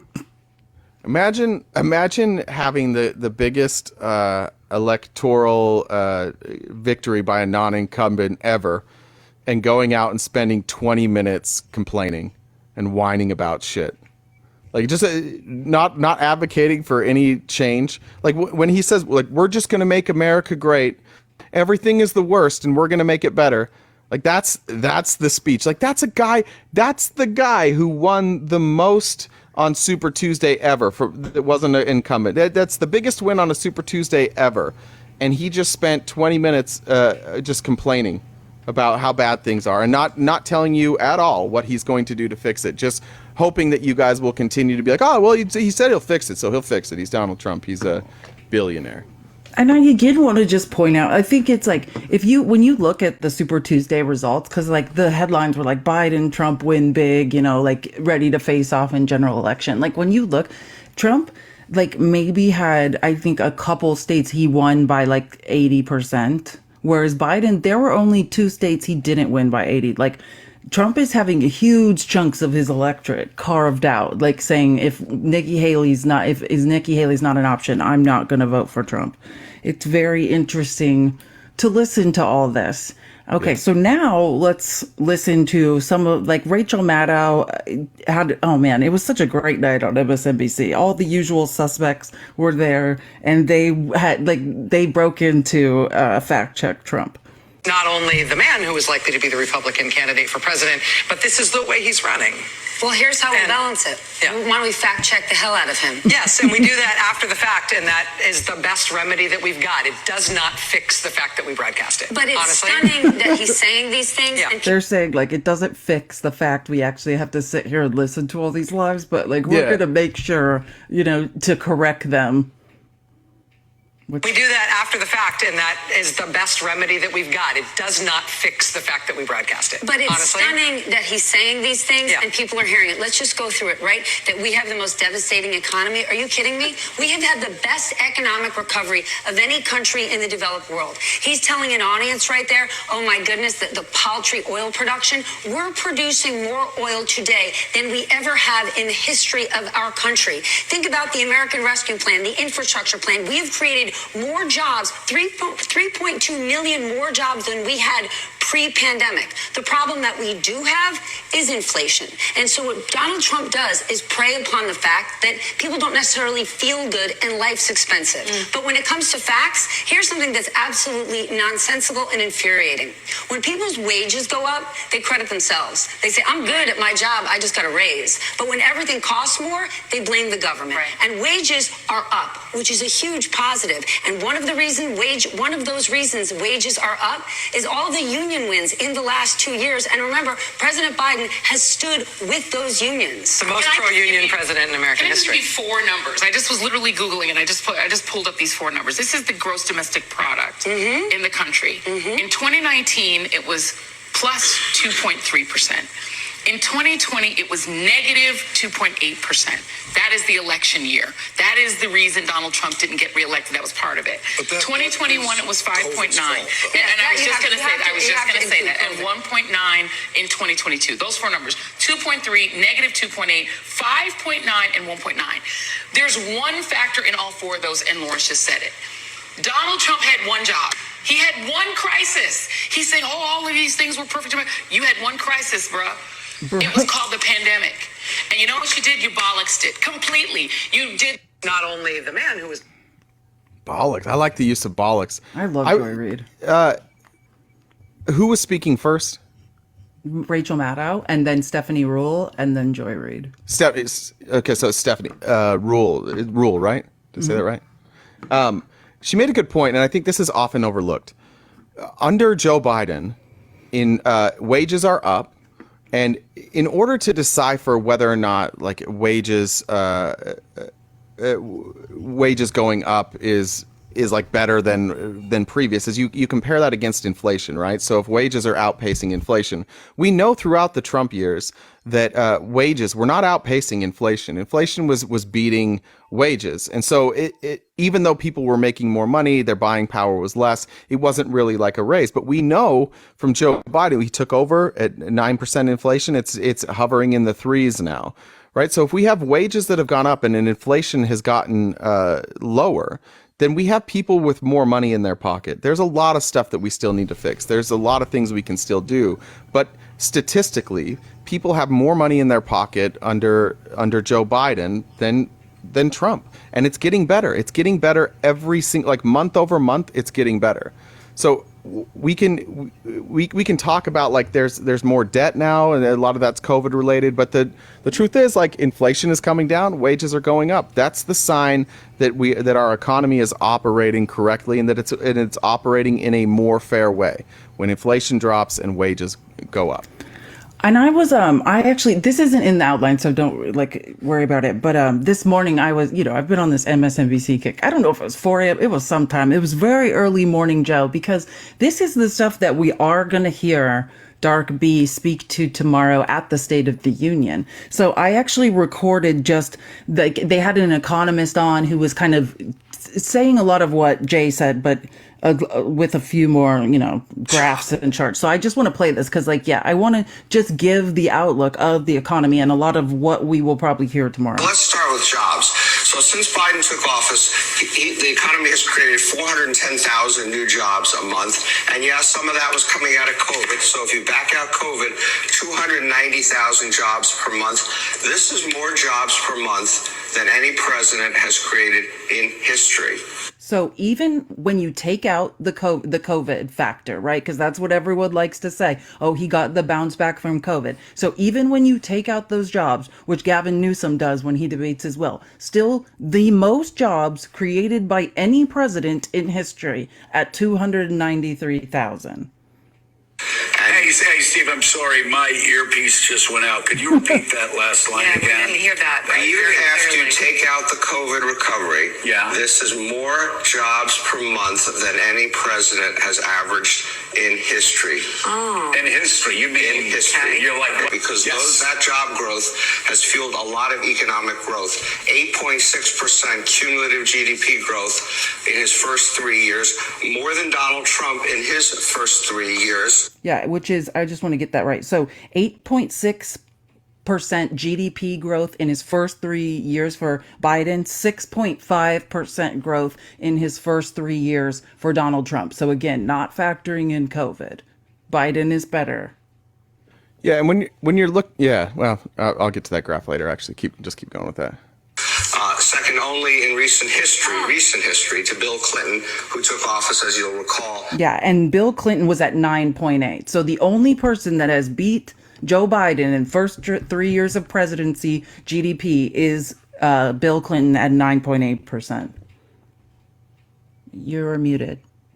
Oh shoot, I muted instead of unmuting. And what did Bill Clinton and Joe Biden have in common? Like their desire and their insistence to work through Congress and to pass bipartisan legislation. Both of them did that well. And when you pass bipartisan legislation, you get, generally speaking, a more fiscally responsible bill because you're not leaving out like pet projects from the other side. Like when you have a bipartisan project, generally speaking, you get the best of the policies together. Like the fringe stuff gets left out. The pet spending projects, a lot of those get left out. And you want people are arguing for only the stuff that we really need. So if you want bills with less pork, like you should be advocating for more bipartisan legislation. That's why we see presidents like Clinton and Biden. Like that's why you see these types of numbers. They believe in how our system operates and they try their best to work with Congress to get this passed. You're dealing with people from all over the country. You're dealing with people who represent people from all over the country. They're going to have different views. Their voters are going to care about different things. Their metrics may be different. And bringing those people together in one room and having a discussion, you're going to get better answers. More information leads to better answers. And that's why he's been so successful. He wants to do this the right way. He doesn't want to be the guy there just signing EOs. Yeah, guys, tap the screen. And the question, again, the debate is tonight. Jay's debate versus Mother of Dragons is tonight at 6 p.m. Pacific Standard Time. So tap the screen. If there's any Republicans in here, we have 30 minutes left. We'd love to talk. So again, we're continuing on with the numbers we're probably most likely going to hear in Joe Biden's State of the Union tomorrow night. As we came out of a recession and got a bit of a bump from that. Do you want to talk about wages? We can talk about So now we're going to talk about wage growth, which Jay was touching on. Actually, let me just say one quick word about inflation. We do have to acknowledge there was inflation at the beginning of the Biden term. We were coming out of COVID. Pretty bad. The economy was reopening, had a bit of inflation. But look where we are now. Last year, 3.1%. That is a little bit higher than recent presidents, but in the strike zone and coming down. And looking ahead, economists expect this will be below 3% by election day. But even with a bit of inflation, Mika, to your question, let's look at what's happened to wages. So even after adjusting for inflation, the average American has 2.9% more income today than he or she had before Joe Biden took office. But what's even more interesting in a lot of ways is look where that income has been dispersed. If you were at the bottom This is the best part of the whole thing. quartile, if you were among the poorest, least well-off Americans, up 6.3%. If you're among the wealthiest Americans, up just 0.2%. So when wages are increasing, they're increasing for poor and middle America, not for the billionaire class. Right. And what that means is that it may not be huge, but income inequality got lower under Joe Biden. Income inequality has gotten lower under Joe Biden. The rich are not getting richer. Like, boom.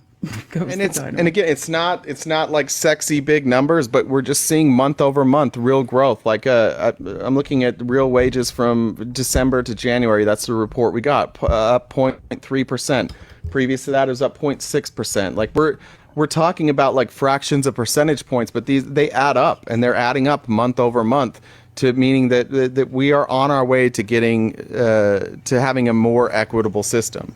And that's the kind of stuff that like really shouldn't be partisan. That's what's really sad about this, is we're seeing the results here.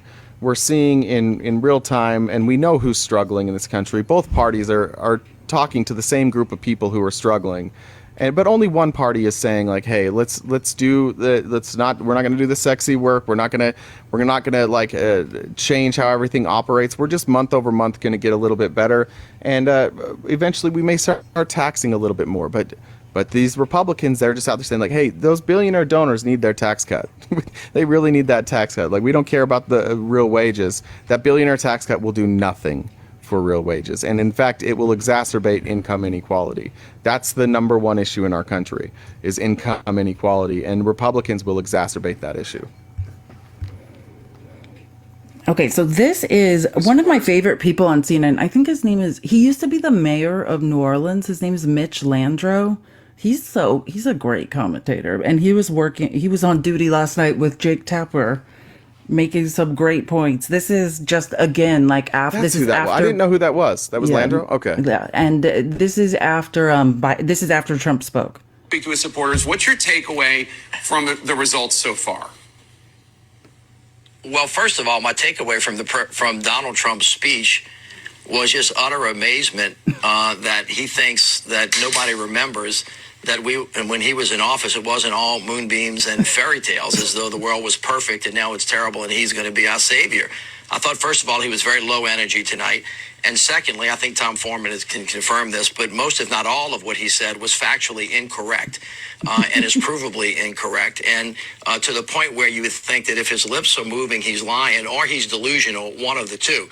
But just to give you an example, under Donald Trump's administration, he lost 2.5 million jobs. Under Joe Biden's administration, he's gained 15 million jobs, a swing of 17 million jobs. Unemployment rate is better today than it was under Donald Trump. And by the way, the stock market hit 4 record highs under Joe Biden. So for Donald Trump to try to paint that picture, and let me just remind everybody, He took credit for that, this. by the way. 17, he did. 17 of his cabinet members resigned. Yeah, can you pause that? And have begged America not to put this guy within 100 yards of the presidency. So that entire speech was built on a house of lies that President Biden will continue to talk about as this campaign goes forward. Okay. In Trump's speech, he was like, I think he maybe accidentally brought up the stock market. And then he was like, yeah, but all the smartest economists are just saying like the reason that the stock market is hitting all-time highs is because I'm ahead in the polls. It's legitimately, like that's what he said during his campaign yesterday, that the stock market is at all-time highs because he's ahead in the polls. That's cute. Well, yeah, and the other lie that he's been selling in speeches is he'll say he said the stock market is at an all-time high based on the assumption that I will be back in the presidency. If I'm not reelected, then it will crash. Like, that's what he's telling people, is like based on the hope, like the stock market, like businesses are doing well because they hope that he will be reelected. Sue, lovely Sue, sent a message and a donation, said, guys, do you think it might be possible to get Mr. Global to make an appearance on your live for a chat? I don't know if it was before Felice was here or after, but like we've actually tried before. I know he will come on here. I know. I think it's a timing issue. I think he has said like I would do it, but I think it's a timing issue. I don't know that he always has time during our show, but I would love to have Mr. Global. If any of you have that connection. Or we could do a separate one. If it's a timing issue, we could do a separate one. But he does lives in the mornings occasionally. But yeah, I love Mr. Global. It's always a wealth of information. I love to learn. We'll work on that. Thank you, Sue. Okay, so what? This is good. So actually, speaking of Mitch Landrieu and Jake Tapper and the CNN coverage of all of this, who showed up but Senator Flip Flop, which Lindsey always is like speaking the truth. I'm going to look today on his Twitter and see if he's forced to retract his statement. Anytime Lindsey starts speaking the truth, he's then forced to take it all back like a day later, but we shall see. But yeah, Senator Flip Flop showed up on CNN. Let's talk about some of the warning signs we're seeing for Trump, separate from the Nikki Haley supporters who say that they wouldn't back him.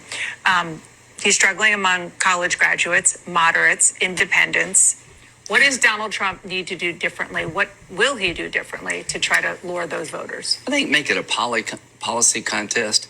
I mean, you got Biden, who most people think are too old. You got Trump, who has a personality problem with a lot of people. You got to choose between two people. So just to quickly say what he said, like not to skip over it. He said, I think he needs to make it a policy contest, right?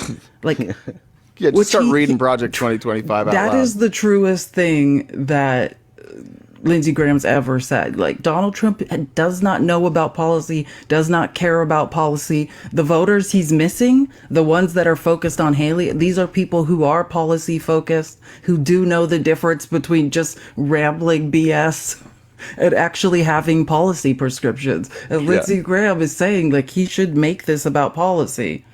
And he doesn't. Trump has no desire to do that. He know like what works for him. And if I'm Trump, I probably don't change course either, because grievances have got you this far. Grievances is your base. Grievances gets you your money. I don't suspect that Donald Trump will switch to policy and start saying real things anytime soon. Here's the rest of the clip. Personality problem with a lot of people. You got to choose between two people you'd prefer not to vote for. So I think policy will win the day. Yep, Let's talk about I agree, Lindsay, but I don't think Trump's going to agree with you. Yeah, he hasn't walked it back on Twitter yet. I've been looking. So far, he hasn't. He said that he appreciates Nikki Haley and thinks Trump needs to win her voters. He's standing firm. Maybe Trump hasn't seen that video yet. As soon as Trump gets word that he wasn't worshiping him, he may have to issue that apology or backtrack. I guess not issue an apology, but backtrack on it. Then, so you know how I feel about our House Minority Leader Hakeem Jeffries showed up on MSNBC to talk about the do-nothing Republicans. You have a do-nothing Republican Congress that has delivered no meaningful progress for the American people. Instead, it's been chaos and dysfunction and extremism. And that compares to the track record of accomplishment under the leadership of President Biden, a historic Congress in the previous 2 years prior to this Congress starting, where we got things done like clean water in every community, bringing domestic manufacturing jobs back home to the United States of America, lowering the high cost of life-saving prescription drugs, including taking the price of insulin to $35 a month for millions of Americans. It's an extraordinary track record of accomplishment. Now, we can contrast that with the do-nothing Republican Congress and also make clear that moving forward, President Biden has a vision for making life even better for the American people over the next 4 years. I want to ask you have a do-nothing. Gosh, I just love Hakeem Jeffries. He's so great at messaging. Okay, so then let's like pivot really quick, because there were so many Congress people doing appearances. I mean, it was Super Tuesday, so it was a big deal. And someone that we haven't heard from in a while showed up on CNN to talk. Senator Elizabeth Warren. And we're going to have two people who both have been president and who will have records to run on. So Donald Trump, basically 4 years as president, did two things. One, he got an extremist Supreme Court that overturned Roe versus Wade.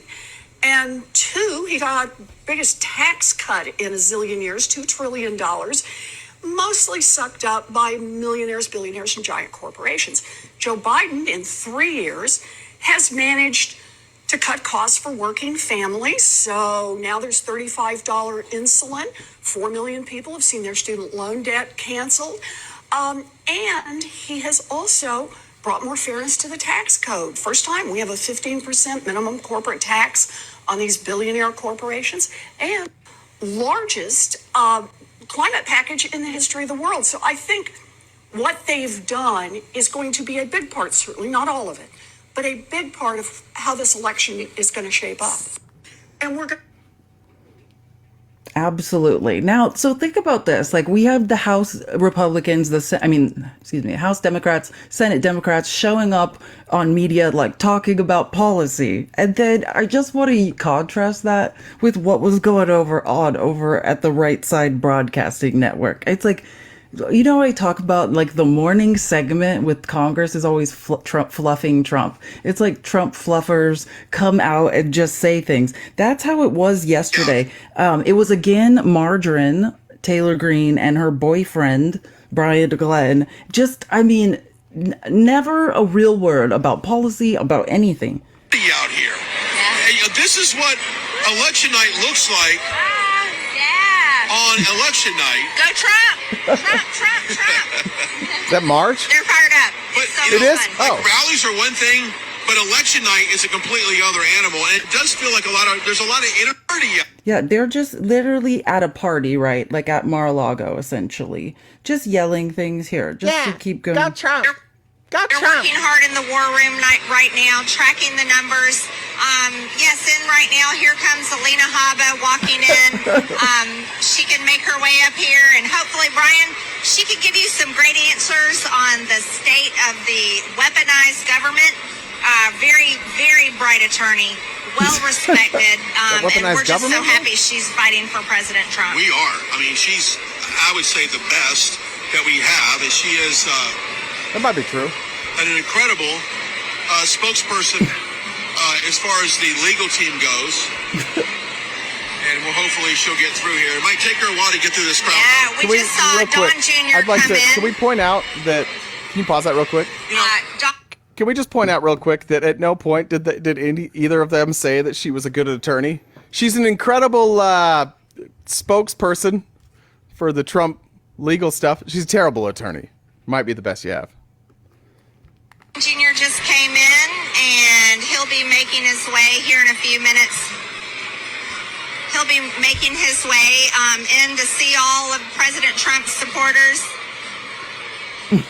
Yeah, Don Jr. Like it's like meanwhile, people are talking about actual policy prescriptions, talking about like closing tax loopholes, talking about accomplishing things in the 118th Congress, and this is what's going on. This is what's going on with MAGA. And never anything serious. Do you need to go real quick? Yeah. I can cover this. Yeah, I just wanted to point out that Marge does not have a career in TV. Marge does not have a career in commentating. That why they thought it would be a good idea to put Marge on a microphone and her boyfriend taking a back seat to Marge. It was not what I wanted to hear when I came back. I just had to go to the bathroom, but Marge's voice was not one that I wanted to hear when I came back. I saw somebody in here. We were talking about cutting, and somebody was upset that Joe Biden is doing a great job on the economy. Who is that? Who is that MAGA that's in here that's upset about how great Joe Biden is? Again, the topic for today, if you'd like to talk to us, I mean, we're going to talk about our topics, but convince us to vote for Trump or RFK. You don't even have to convince me. At this point, I would just like to know from any of you why. Just why are you doing this? Is it... I mean, I know you guys know that there's nothing to argue anymore, right? There's not like a compelling case for Trump. But at this point, is it just trolling, or is it that like you're not ready to admit that you were duped?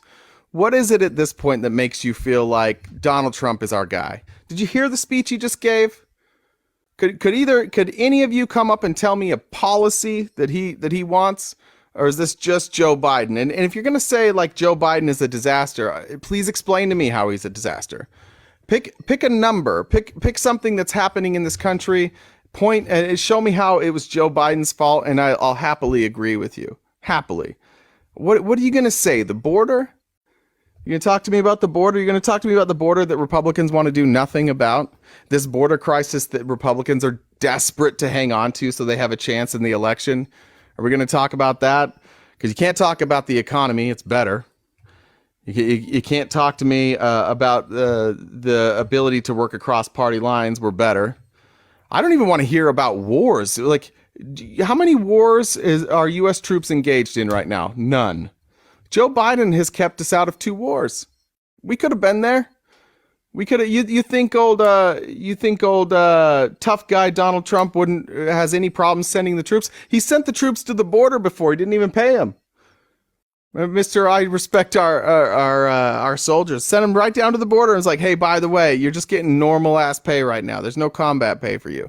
Sit down there, sit outside, You can't really do anything but just sit there. You could be at home with your families. You could be at home enjoying your own bed, but instead you're out here, and I'm not going to pay you combat pay. Why? Because he couldn't pay combat pay, because the very thing that he's advocating for, sending our military down to the border, he can't do. He has no authorization to do that. It's unconstitutional, which is why they didn't get combat pay. But please tell me more about why I should even consider voting for Donald Trump. One reason would be terrific. I think it's the first president of my lifetime that I couldn't even pick a good reason to vote for.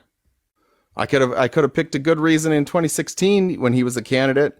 He proved me wrong, though. He was worse than I thought. Felice, what are we talking about? We're talking about how Donald Trump is not running on anything, and the reason that he's not running on anything is because there's nothing to run on. Oh, yeah, well, that's facts.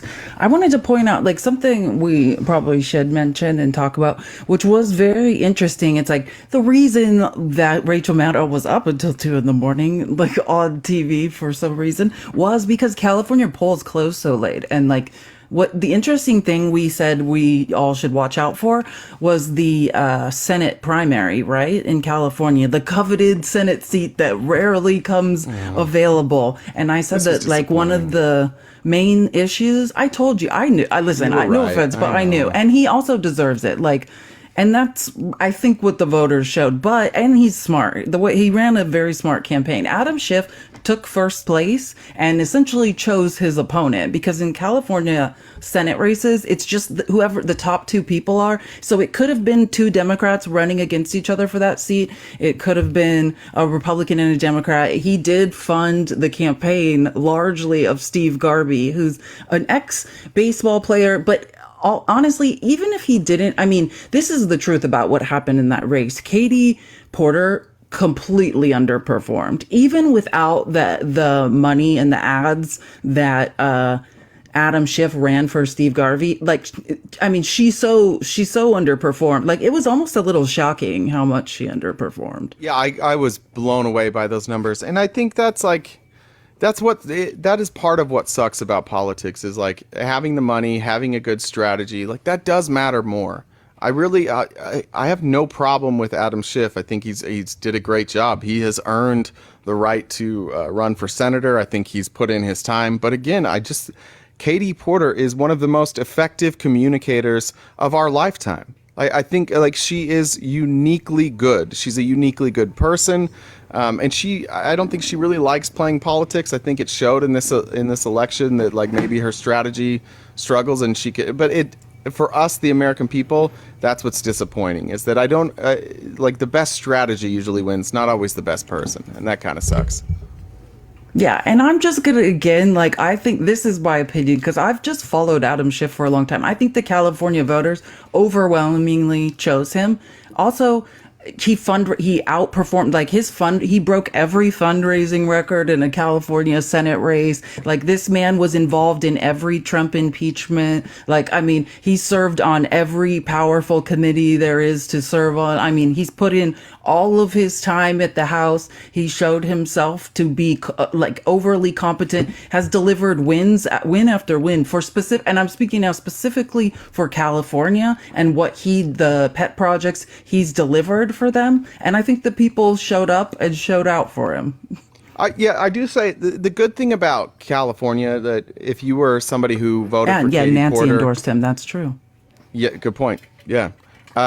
The nice thing about getting Adam Schiff is it's not like you're getting Joe Manchin or Kyrsten Sinema, right? This wasn't Katie Porter and a fringe moderate or almost a neocon. You're still getting somebody who's very progressive. It may not be Katie Porter, but that is the nice thing in this race. A lot of times it's this blah Joe Manchin moderate that you get, and it's not in this case. I think this is a nice consolation prize for anybody who was voting for Katie Porter. Another good thing we can mention is Jasmine Crockett. She had her Democratic primary, which she won. She doesn't have an opponent. I don't even think she has an opponent in the race, a Republican opponent, after making it out of the primary. Yeah, so she basically clinched her reelection in a landslide. Like the people, I believe the first is, she's from Dallas. Like the people of Dallas love them some Jasmine Crockett is what we learned. She would be a nightmare to debate if you're a Republican. That would be tough. I would not enjoy that. Do we want to touch on the not the House race in Texas? There's the Speaker of the House, right? Yeah, well, and that's the next one I was going to talk about. Oh, so sweet. we discussed this. We were talking about races to watch yesterday, if you were watching, and we discussed that. I mean, what we've largely seen in the exit polls for national elections, like what's going on with the GOP primary, is the Republican Party eating itself, right? Like them fighting for control. Some conservatives trying to drag the Republicans farther right, and some digging their heels in and fighting against it. And like, and we don't know, because now there's going to be all these runoff elections, but the biggest example of that, like all these seats in the Texas state legislature are up for grabs. And that is because Ken Paxton is spending like millions of dollars to try to punish people who tried to hold him accountable for his corruption. And then in addition to that, Greg Abbott is trying to punish a bunch of people who wouldn't vote for him using public school, like giving public funds to send kids in Texas to private, like Christian schools, for instance. So they have these, like, these are some, like, I think these are the most expensive races essentially of all time that have gone on for the Texas state legislature. And the example of that is Dade Phelan, who is he's the Senate House majority, he's the Republican House leader and has been for years. And he went up against Ken Paxton. Like, Ken Paxton has waged war against this man. Like, this is no longer about politics. It's scary. And so that race has not been decided. It's essentially going to a runoff election, which I think is decided like in May. Like, we have to wait until then to even know if Dade Phelan will stay in the House. I didn't see that in the article that you posted. I didn't see the numbers. I don't think they're in there. Do you know what the final numbers were? Like how big of a? No, I don't have them memorized. No, I mean we could look them up. What? Really quick. You don't know every number? No, I mean literally my brain. I'm so like overwhelmed right now with facts. Like I'm sorry, I don't know. Let me look real quick. You're really. I thought you knew everything off the top of your head. You're getting old, Felice. That's the same one. I don't know what the numbers were. I'll find them. I went to look at them this morning and then I got distracted making that video. Do you know that song, by the way, the TikTok I put up? Do you know that song? I can't really remember what the song is to say whether or not I know. Albie the Racist Dragon. Well, no, I don't think. Okay. Do you want to play it or something? No, it's fine. I just didn't know. That's what I got distracted with this morning. How do you spell Albi? ALBI. If you guys want to see what I'm talking about, the song is on my TikTok. I was going to say play it for them. So like that's what I'm saying. Like so everybody knows what we're talking about. So. I don't even know if I can. It's from Flight of the Conchords. Yeah, just give context so that people know what you're talking about and. Hey, just go watch it on my TikTok. We'll skip that because I was trying to give you something to talk about while I tried to find these numbers from Texas, but I can't find them. If anybody knows, if anybody in Discord has the numbers from Texas, drop that in there. Because I'd like to know how close that is. Again, I think in the article you mentioned $6 million came in from like a Pennsylvania donor into that race. Like a Pennsylvania for the Christian school. Yeah. It's for it's billionaires from Pennsylvania who support trying to basically defund public education, to support Greg Abbott using public school funds to send children to private Christian school. They're Christian billionaires. And keep telling me this isn't about Christian nationalism. Apparently Dinesh D'Souza's son-in-law won. How did we miss that? In Texas 26th? Who is this? All right, Brandon Gill, son-in-law of okay, so he won the nomination to He's married to who? Danielle D'Souza, his daughter? I didn't know. I mean, if you know Dinesh's kid's name, you are a savant. You know everything. Off the top of your head, you knew Dinesh D'Souza's daughter's name. I think it's her name. I'm not 100%. Is it her name? I'm not sure if it is. If you did, that's incredible. That might be one of the most impressive things you've done. Yes, you got it right. Dinesh D'Souza. There it is.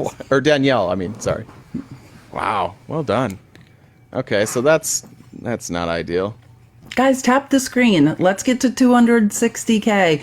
Let's try to get to 300K. We have 15 minutes left. Thank you so much, Al, for the flower crown. I absolutely love them. Let me just check donations real fast. Shit, I'm so bad at cell phones. Get it?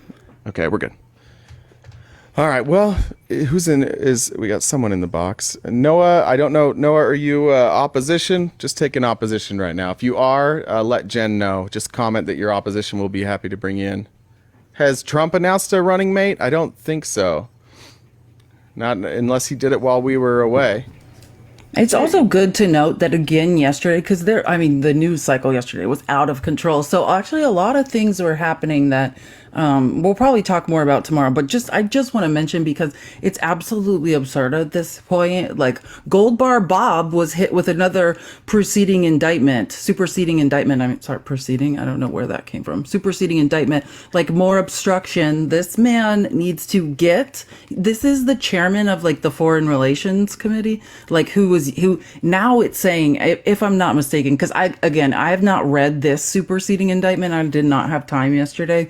But like from some summaries I caught and what I'm looking at, like they're charging him with more obstruction, but basically now saying like, it's not just like, okay, separate of what he does in the Senate, like he's helping Egypt and, in other countries essentially he's being bribed by them to do certain things.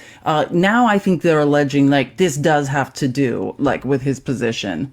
So we shall see. And I'm going to hopefully get through that indictment. I have so many things to read, but we'll see. It's just important to note that Gold Bar Bob was literally hit with the third or superseding indictment. And this information's coming from a guilty plea. He does need to resign.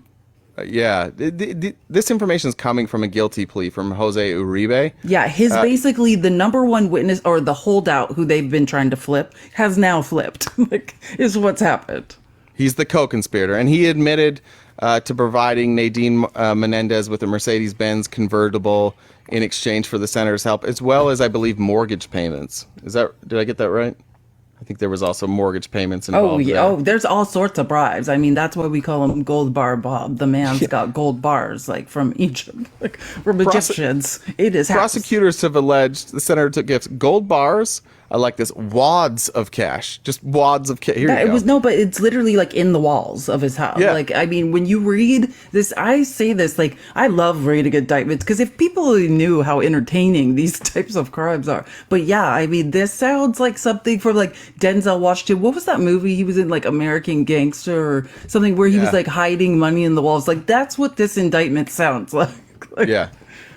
And it may wind up being that way. He's got to go. I do think this is a spot for Democrats that I wish they would be more outspoken. I wish they were doing to him what was done to George Santos. But the Senate just operates differently. The Senate operates like a good old boys club. Like they kind of take care of each other. If Menendez is the biggest good old, because think about the House. Like there's 435 or some odd people in the House. 437 and maybe. We're talking about 50 people who are like, I got your back, you've got mine. Like, yeah, that is the ultimate good old boys club. Yeah. So like, they don't even try to pretend like they want him to resign. They're just going to be like, we'll let it play out and then he'll get to walk away quietly. And that sucks. But the Senate is more functional than House. So it's kind of a catch-22 there. Like the House is completely dysfunctional. The Senate is functional, but they don't really hold their own accountable. It's a problem. He's got to go. And I wish more Democrats were speaking out loudly about it, because this is not only bad for the just Democrat. In fairness, when I was looking around for information on this, many Democrats are like, get out. Okay, good. Yeah, I haven't seen it. But I mean, should it be a little more organized and a little loud, But think how long it took the New York Republicans, both Democrats and New York Republicans specifically, to finally start doing press conferences and being like, get this guy out of here. I'm talking about Santos specifically. Yeah. So, yeah, I think like the same thing that happened with Santos. He kept being hit with more indictments. I think after the third one, it's time now, Gold Bar. Yeah, we're going to take it Gold serious. Bar Bob. Yeah, I think it's time that we recognize that Gold Bar Bob is so out of control. Are you feeling good for your debate? Yeah.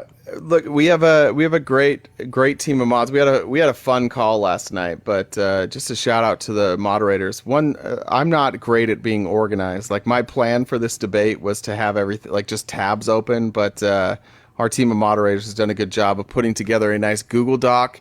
There's different fonts. It's laid out. Everybody that I work with is a fucking nerd, and you guys love spreadsheets, so it works out well for me. But I feel confident. I'm going to finish watching the Durham Senate or Durham congressional hearing. I fell asleep listening to Mike Johnson last night. That's one of the worst. But just a little, it's funny going back to the refreshers, and it's funny specifically to watch Jim Jordan. Like, Jim Jordan's such a fucking liar. The amount of lies that Jim Jordan has told in congressional hearings is up there with anybody. But he's very careful at the time that his lies aren't provable at the time, and nobody ever goes back and watches these things except for people like us who just hate ourselves. And so I'll be watching that. I'll be caffeinated. I've got I like how angry Durham gets during that hearing, though. Like, the Democrats were under that man's skin. Like, he was like, his veins in his neck were like gonna pop out. It's important to remember that what the Durham investigation was. We had the investigation into the Trump administration in Russia. Then we had the Horowitz report, which was basically like, all right, now we're going to look at this investigation and see was it on the up and up. And then you had, because that didn't give the answers and that the Democrats or the Republicans wanted. Then you had the Durham report, and I'd like to point out that at any point, Merrick Garland or Joe Biden could have squashed this entirely. And Durham repeatedly said, hey, you know what? Like, there's a part where he's quizzed about how many times he talked to AG Barr when Barr was the AG. And it's a lot. Like, it's a substantial amount. And then they compared that to how many times he had talked to Merrick Garland since they basically said, like, have this case. And it was basically none. They didn't talk at all. Barr was having a weekly meeting with him. Barr was feeding him information. They were texting back and forth. And at the end of all of this, all that Durham was ever able to conclude was that we weren't real strict on the policies. He brought 3 indictments. 2 were dismissed because they were nonsense. And the third one, like, a guy pled guilty to altering an email. That's the extent of the Durham investigation. One guy edited an email, which that is not good. And they used that on a warrant application. That's not good. That's bad. I don't know why we'd be surprised. Why did that man not know that he couldn't do that too? Like, who? Yeah. Do you know what I mean? Like, that's a really dumb thing to do. But Durham concluded that people were not like strict about the policies, and he didn't advocate for any real change. So if that Durham report was such a magic bullet, explain to me why he advocated for nothing. He lost 2 of the 3 indictments, and the third one they just pled guilty. He found nothing, and he didn't do a great job investigating that whole Durham Maud's report. gonna explain it to you tonight, right?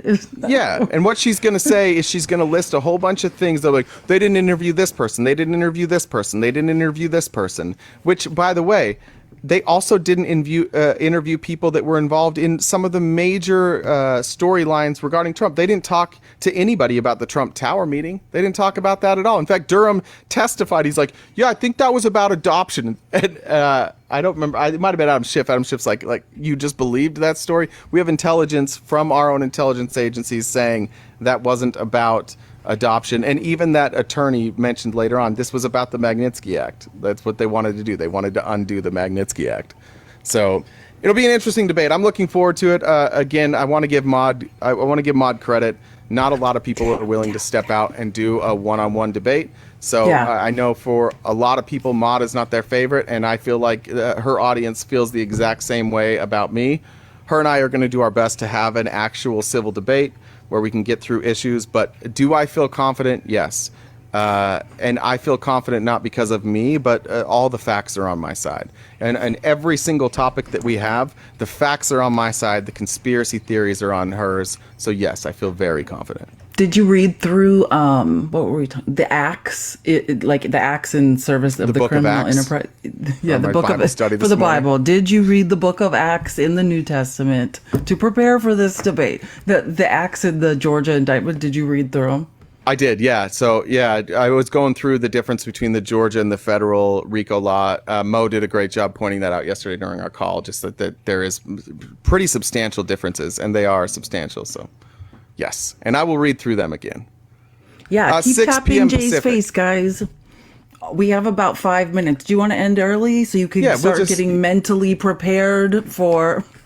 Yeah, let me make sure I didn't We're miss any proud of you, comments. Jay. We all support you. And love you. Anyone else want to say in the comments? Thanks, Mom. I know, that's what I feel almost. I'm like, you can do it. I feel like I'm going to watch my son's sporting event. Yeah, this is a sporting event to me. I love this shit. Like, if I could just debate every day, I would. But I can't. It'll be at 6 p.m. It'll be right here. If you go to my profile, somehow there's a way to click on the event that I created, but I couldn't tell you how to click on it. Apparently, it's easy. You can click on that. That'll give you the notifications. We'll have gifts on. Tonight, for any donations, I'm not going to read them out loud. I feel weird doing that during the debate. We'll still accept donations, but come in and be supportive. There's only one thing I do want to say to the audience here, and I'll make this clear again at 6. Again, Maude is leaving her space, coming to our space. And I know that people have personal opinions about Maude. I know people have personal feelings about Maude. And just like me, Maude has probably told many people to fuck off. She's probably been rude to people. So have I. I'm not gonna fault her for that. What I would say is that this is a debate, and we intend to debate the topics. And so, do your best. The personal attacks towards Maude, to somebody who's focused on a debate, like, if you guys want to chirp in the comments and talk shit to each other, do it. But do your best. Let's not go after somebody who is showing up trying to debate and distract her with like shit talking from the comments. I know I can't stop it. We're not going to throw you out if you're not breaking our specific rules. But please, just like, it helps us get other people back. Just be a good sport. Yeah, you know what I mean. Let's show respect, and also like what I think we should. This will be helpful. This is the way I'm thinking about it personally. Is like, yeah, what we want is to sort of create an environment where Jay could do this, like, I don't know, like once a week maybe or whatever. So like, if we create such a hostile environment that they're like, oh no, we don't want to come back or we don't want to do this. Like, that's what we want, is for it to be a situation that's constructive, beneficial, so that more people will want to debate, essentially. Is that fair? That's correct, yeah. And in the great words of Michelle Obama, when they go low, we get high. I think exactly. That's what she said. When in doubt, the devil's lettuce. Felice, great outline today. Good news, you don't have to watch a Trump speech tonight. Oh, God, I know. I'm so excited for tonight. We're all so excited. Yay. Thanks, and then we can recap tomorrow.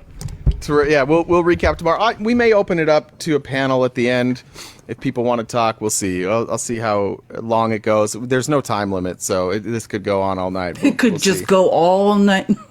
We might have to cut it off tomorrow morning at 8:30 for when Felice joins and just jump right into the show. But every morning, Monday through Friday, 8:30 a.m. to noon Pacific Standard Time, we are here. You can always find us here. Our replays are on YouTube. Make sure if you're on YouTube, subscribe and turn on the notifications. The replay of our debate tonight will also go on YouTube. So make sure you're following us there on Twitter, Instagram. If you'd like to join the Discord, send Jen or myself a message. It's way better if you send Jen a message. I'm pretty shitty at sending Discord invites, but I will try to remember. Did I miss anything? No, I think we're good, and we're cheering you on. We're proud of you, Jay. Thanks. In the word, I'm doing this. I'm going to, as Donald Trump said, I'm doing this for you. 6 p.m. Pacific Standard. People still asking the time. I hate debates. I hate arguing, guys. I'm doing this all for you. This is not a. This exactly. is not something he gets that I nothing enjoy. out of this. Yeah, I get nothing out of this. I will not have massive. I won't sleep. I will. My endorphin level will be very high at the end. So anyways, I'll see you guys tonight. Thank you for the support. Thank you, Felice, for sacrificing and doing these outlines every single day. You do a remarkable job. Thanks to the mod team for keeping things cool in here, and Jen for keeping me coming back every single day. Not because I don't want to, but because I'll get lost. And we'll see you guys tonight. Bye, guys. Bye.